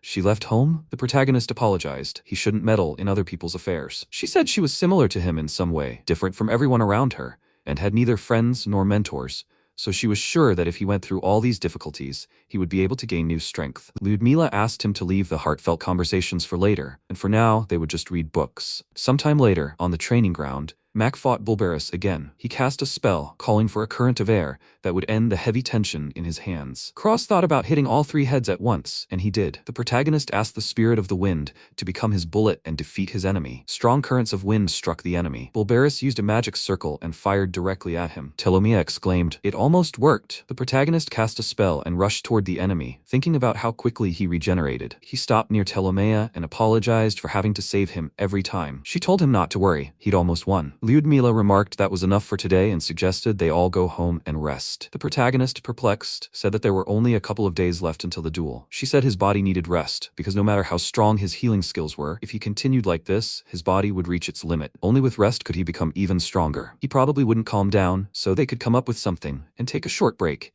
and then begin the next training session. Meanwhile, they returned to the castle, and MC tried to gather himself using the wind. Lyudmila said that cleaning the house with wind magic was excellent training for improving his control, and besides, the strain on his body was minimal. She asked him to focus, and he thought about how difficult it was to control his power. If he overdid it a bit, he'd break something. Lyudmila praised him and asked him to continue using wind magic. After a while, Cross broke a vase and tried to put books back on the shelf, then washed the dishes. He apologized for breaking the plates. Lyudmila told him not to worry. He was doing well. She understood that time was running out, so he was trying to improve his skills as quickly as possible. But if he overdid it, he might faint. So today he should rest, and tomorrow they would continue their training. The protagonist said he was going to bed, but maybe he could still practice a little more. After all, he could ask Telmia to heal him later. After a while, he used wind magic and said that washing clothes was also good training. Suddenly, clothes started falling on his head and he picked up someone's underwear. Rione and Telmia looked at him in fear, and he turned awkwardly towards them. Telmia hugged him and happily asked if he was finally interested in this. He could have just told her. He exclaimed in disbelief that it wasn't what it seemed. Rione angrily called out to her and asked if she was planning to attack him again. Suddenly, she came to her senses and fearfully asked him not to tell her he was into such things. He awkwardly said it was a misunderstanding. Lyudmila watched them from behind a tree and thought she had warned him, after all, and hoped that now he would understand not to train too much. It was her underwear. How awkward. Meanwhile, the next morning, Lyudmila said there were 2 days left until the duel, and that he had to defeat Bulberus today. MC asked hesitantly, did they think he was ready? He was still struggling with using wind magic for movement, and it took him too long to cast the spell. He needed to move and attack simultaneously, and to do that, he needed to use his magic faster. But how could he do that? Lyudmila pointed out that he already had the right skill for this, and that what he needed wasn't powerful offensive magic, but rather precise wind manipulation. If he could do that, he'd succeed. She'd teach him a new spell. It wouldn't deal any damage, but it would be useful in combat. Bulberus stood in front of him, and the protagonist lunged forward, casting a spell. He used first-tier magic, Graceful Leap. Bulberus attacked him with his magic seal, but he deftly dodged it. He remembered Lyudmila's words, Graceful Leap is a wind magic that focuses on mobility rather than damage. Using this skill, he'd be able to move much faster. The protagonist thought it wasn't flight, more like a jump, but he could use it in the air to change direction, and that could help him turn the tide of the battle. He was in a blind spot and could now destroy 2 heads at once. Cross struck with a wind blow, when suddenly the Bulberus heads unleashed a magical stream at him. MC thought he'd forgotten that each head could attack, and besides, he also possessed restoration magic. It was as if he were fighting a sorcerer and a priest at the same time. He seemed to understand that they'd prepared this specifically for him, a battle with an entire squad, and that meant that if he couldn't win now, he wouldn't have a chance in the duel. MC noticed the head beginning to recover and thought in surprise it was almost fully recovered. If this continued, he'd soon kill it. Telmia said she had to help him. Lyudmila stopped her, and Cross thought, one more strike. He only needed one. Suddenly, he cast a spell, and Lyudmila exclaimed in surprise. As she'd expected, his stats had increased. He'd changed the spell? This was unbelievable. Telmia noticed the restored head attempt to attack him and called out to the protagonist. Meanwhile, at the orphanage's training grounds, Jiselle watched the boys and exclaimed, "Too slow." Nicolo called out to her and asked why the protagonist had been gone for a couple of days. After all, there were only 2 days left until the duel. She said there was no need to worry about it, and remembered asking him if he was leaving for training. Cross agreed, and she said that if these monsters thought it was best, then so be it. He should focus on his training and improve his skills. They must do everything in their power, and he mustn't forget, he was their trump card and their main fighter. Nicolo remarked, wondering what kind of training he was doing. Darius said it was very interesting, since he wanted to become much stronger in such a short time. Wasn't that too much? After all, such training can really wear down the body. Suddenly, the MC appeared behind them, greeted everyone, and apologized for being late. Jiselle grabbed his sword and asked with displeasure what he was doing there. Nicolo, perplexed, noted that nothing had changed. Meanwhile, on the training ground, Telmia asked if she expected such a result. Lyudmila agreed he would be fine. She asked if she really thought so. Lyudmila thought about how incredible his skill truly was. Meanwhile, the day of the duel arrived. Giselle asked if everyone had remembered their plan. Then they would begin the battle. Both teams stood facing each other, expecting interesting developments. Giselle smugly asked if she had brought spare underwear. Cata covered her face with her fan and remarked how rude it was to hear that from a pathetic commoner. Cross looked around and thought, according to the information, these 3 were their main fighters. Salchman has good defense and speed, Darius has good defense and powerful attacks, and their leader is Cata. Their team also includes 4 other people, 2 level 20 mages, a level 20 ranger, and a level 22 priest. Corey hesitantly asked him to just look at their team. Their minimum level is 20, so what could they possibly do to them? Dadu asked him to stop talking like that.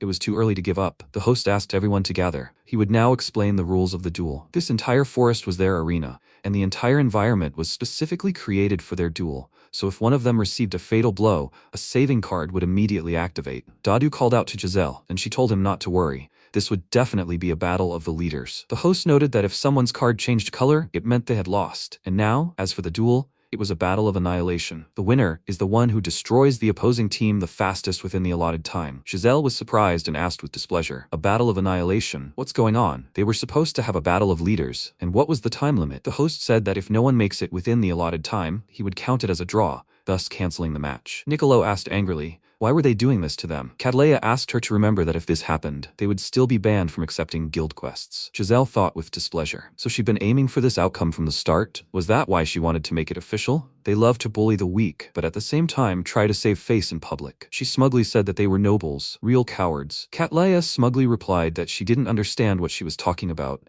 and asked her not to make false accusations. Salchman asked with displeasure, what kind of impudence was this? The leader ordered everyone to take their starting positions, and Nicolo asked, what are they going to do? They were just preparing for the battle for leadership. Jiselle said that even if the rules had changed, they would still support their plan, since they still didn't know about her special ability. Cata and the others laughed. Had they seen their faces? Darius called out to Cata and said they shouldn't let their guard down, because the guy who defeated Jiselle might have a special ability. She asked, she knows, but even if that's true, so what? Their firepower disparity was too great, so there was no way they would lose a battle of elimination. The leader noted that all the teams had taken their starting positions, so the duel was beginning. The tracker called out to her and said he had found them and that they were 300 meters to the northwest. Cata fired her bow and asked, what kind of stupid idiots are these? Don't they know they have a superb tracker? If they're all gathered together, they should all die together. She used mid-level bombardment magic, and a huge stream of magic flew straight at the enemy team. Cata smugly declared declared that they were finished and that it had been easy. She defeated them with one blow, and her brother would be proud. Suddenly, Cata sensed something and, turning around, asked why her magic had stopped working. Darius ordered everyone to run, while his teammate repelled the attack and exclaimed that his magic had worked. Jiselle ordered the protagonist to move forward. Meanwhile, an explosion occurred, and Darius grabbed Cata and asked if she was okay. She asked fearfully, "What happened?" He replied that he didn't know, and that it seemed they had somehow managed to reflect her magic back at them. Cata exclaimed in confusion, but that was impossible. Could this really be Giselle's innate skill? Cataleya's teammates said that things were very bad, and that the priest card had changed color, and now they didn't have it. Cataleya angrily gritted her teeth and asked, "Will they really lose?" She ordered them to shut up and drink all the potions they had. They must recover as quickly as possible and obtain information about their enemy by killing Jiselle. Her teammate exclaimed that the enemy was approaching them very quickly. At the time, MC was moving quickly through the forest, thinking that the plan had gone perfectly and that now was his time. He noticed Cataleya's team and began circling right above them. Darius concentrated, wondering why he wasn't attacking. Cross cast a spell, and Lyudmila asked if he was nervous. He replied, because the duel was tomorrow. She asked if that was all he was worried about. The protagonist replied that he was simply wondering if he had any chance against opponents of that level. Lyudmila laughed and remarked, "So that's it." She told him not to worry because he was strong. After all, he was her beloved student whom she had raised with such love and care. The protagonist used mid-level wind magic, the triple wind spear. Darius exclaimed that they were here. Suddenly, vortices of wind lifted the opponents into the air, and then they began to fall to the ground. Cataleya asked in surprise, "What just happened? Were they attacking her?" They looked at their teammates, and Salchman exclaimed in displeasure, "Impossible. No one on their team possesses such powerful wind magic." Darius asked, "What's wrong with his speed? How could a mid-ranking mage move through the forest so quickly?" "They'll split into two groups because they urgently need to find this mage in the forest." Darius pressed himself against Cataleya and warned her to be careful. Suddenly, MC appeared right in front of her, and using a graceful leap, tried to attack her,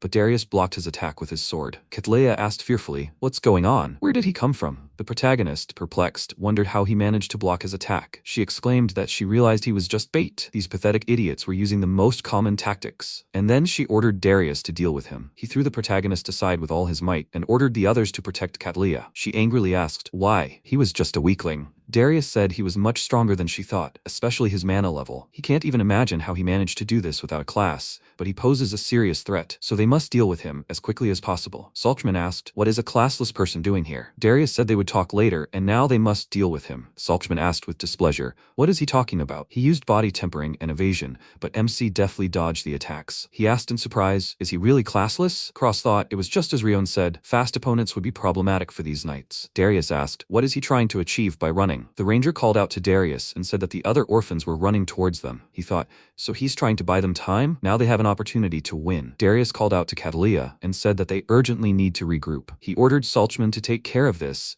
and he would deal with this guy. He exclaimed with displeasure that he was starting to irritate him. The protagonist dodged and appeared behind him, but Darius exclaimed that he wouldn't get past. He knocked him aside with his sword, and he fell to the ground. Jiselle called out to him worriedly, and Niccolo asked if he was okay. The protagonist replied that they didn't have to worry about him. They needed to catch Cataleya. Jiselle came to her senses, and they all ran after her. MC was left alone with Darius, and he said his name and asked, "What's his?" Cross introduced himself, thinking that to win this battle, they had to defeat them all. He lunged at him, and Darius reacted quickly, using Agra, body enhancement, and combat tempering. The protagonist struck him with his sword, but he blocked the blow with his hand, then attacked him. The protagonist flew off and confused asked where he was. Rione asked him to listen carefully. Warriors are often excellent at defense, so they wait for the right moment to deliver one powerful blow. Darius used his skills when suddenly, destructive explosions appeared above his body. Meanwhile, Jiselle chased Cataleya, and Kirara and Kori tried to attack them with magic. Cataleya asked Salchman to do something already. He apologized and said he couldn't regroup so quickly. Although they were lower in level, they were superior in numbers. Moreover, almost all of them were wounded, and they simply had no way to counterattack right now. Jiselle ordered everyone not to let them regroup. They needed to tire them out and win. Cataleya remarked with displeasure that they dared to counter her own skill. She was sure she would have destroyed them. Suddenly, Jiselle noticed they were gone, and exclaimed, "They've lost them." Niccolo looked around and asked where they had gone. Jiselle asked Aaron to inspect everything. He looked around and said they had split into two groups. Niccolo grumpily asked to catch them and beat them up. She thoughtfully said that something wasn't right and that they were nobles, so they shouldn't be so stupid.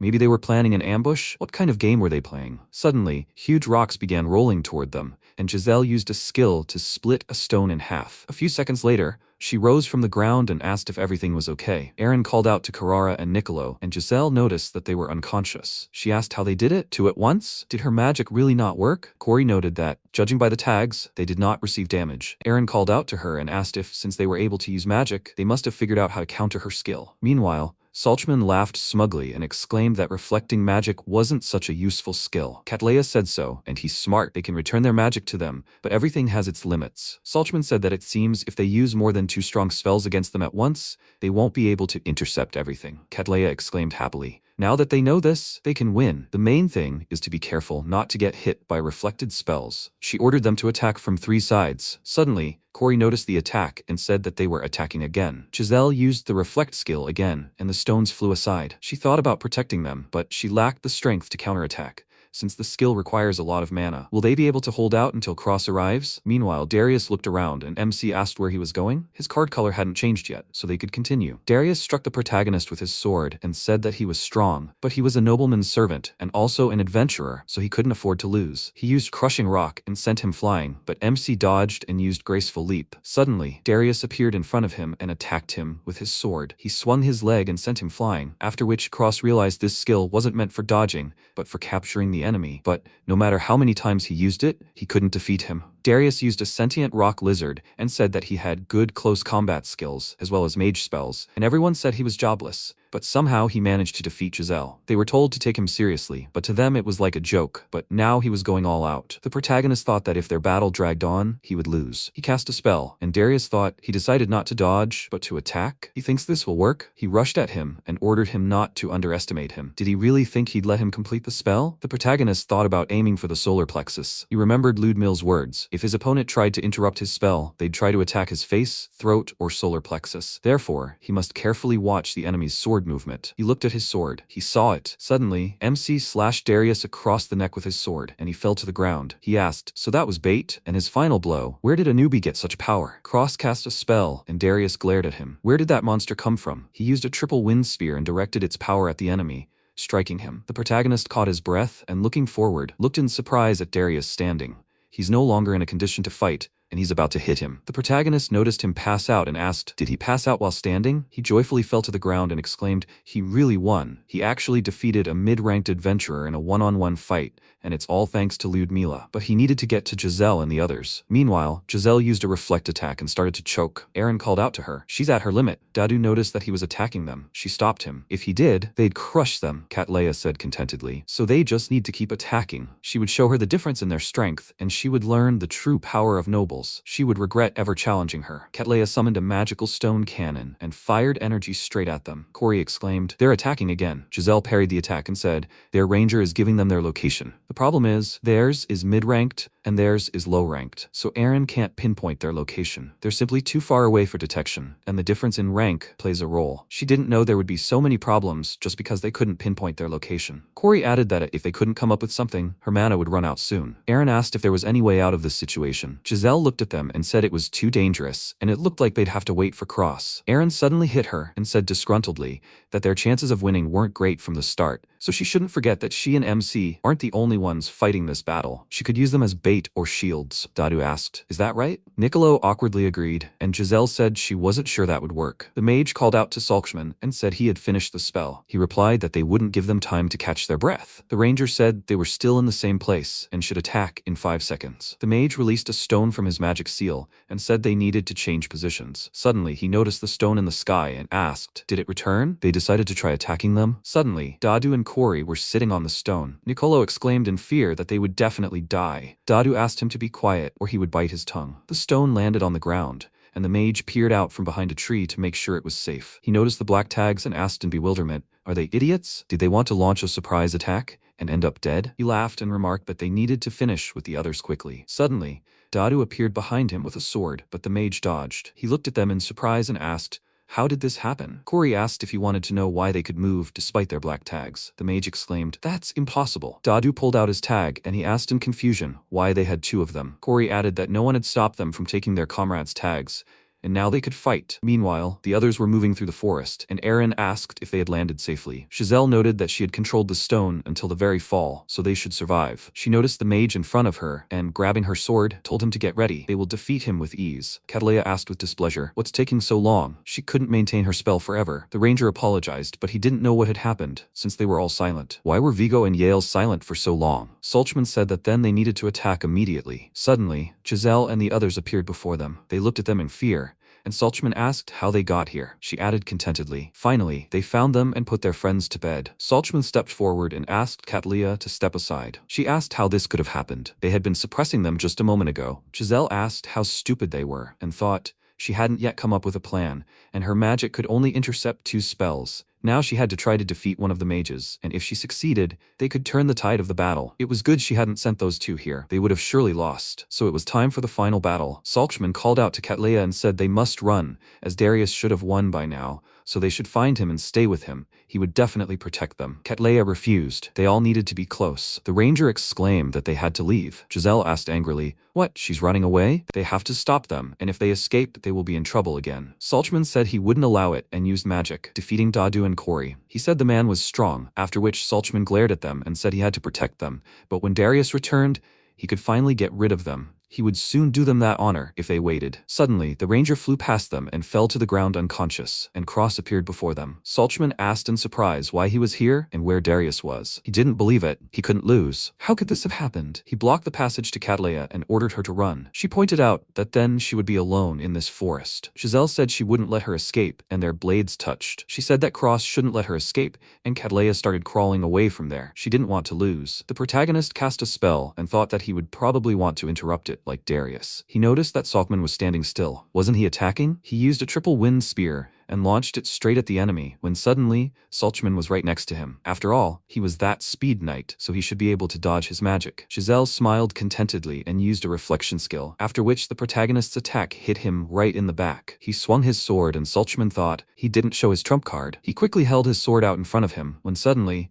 MC quickly struck him in the stomach. Did he return a counter with a counter? Aaron joyfully exclaimed. How cool. He was able to defeat such a strong knight. Cross thought about it. He was only able to win because he already knew his fighting style, and if it hadn't been for that trip to the arena with Rione, he might have lost this fight. Jiselle said they needed to tie him up and find that noblewoman. Cata ran through the forest, wondering how this could have happened. Why should she run through this forest alone? What went wrong? It was all Salchman's fault. It was his fault. If he hadn't chosen this forest for their duel, she would have definitely won. She just needed to buy herself some time, and she would definitely win. They were just pathetic commoners after all. Suddenly, a team of orphans appeared before her, and Jiselle said contentedly, "Here's their precious Cata." The protagonist smiled. It was good she hadn't run far. Dadu added, "This is what happens when spoiled children rely only on servants." Cata looked at them with horror in her eyes and asked them not to hit her, as she hated pain. Jiselle asked mockingly, "Is this true? That's useful information. Cross knew she wouldn't die in this forest, right? So they could have a blast, right?" Suddenly, Jiselle began striking the tree next to her, and Cata fainted with tears in her eyes. The announcer announced the fight was over, and Catalea's team had lost while the orphans had won. After a while, Darius approached Cata and exclaimed, "She's awake." She asked in surprise, "What happened? What's with this duel? Where are the orphans?" Darius shook his head, and she exclaimed in fear, "That can't be right. He's lying to her. How could they lose to ordinary orphans? If her brother found out, he'd definitely punish her." Darius asked her not to worry. They would simply bow their heads together. Cata asked, displeased, "What's he talking about? If they all did this, he wouldn't just let them go. She'd disgrace the family with this loss. It was all their fault. If only they hadn't gathered better information about their opponents." The girl awkwardly approached her and apologized for having to say this, but her underwear. Cata asked if they'd really come up with some kind of excuse and her underwear. She lowered her head and noticed this in surprise. Meanwhile, the orphan team was leaving the forest,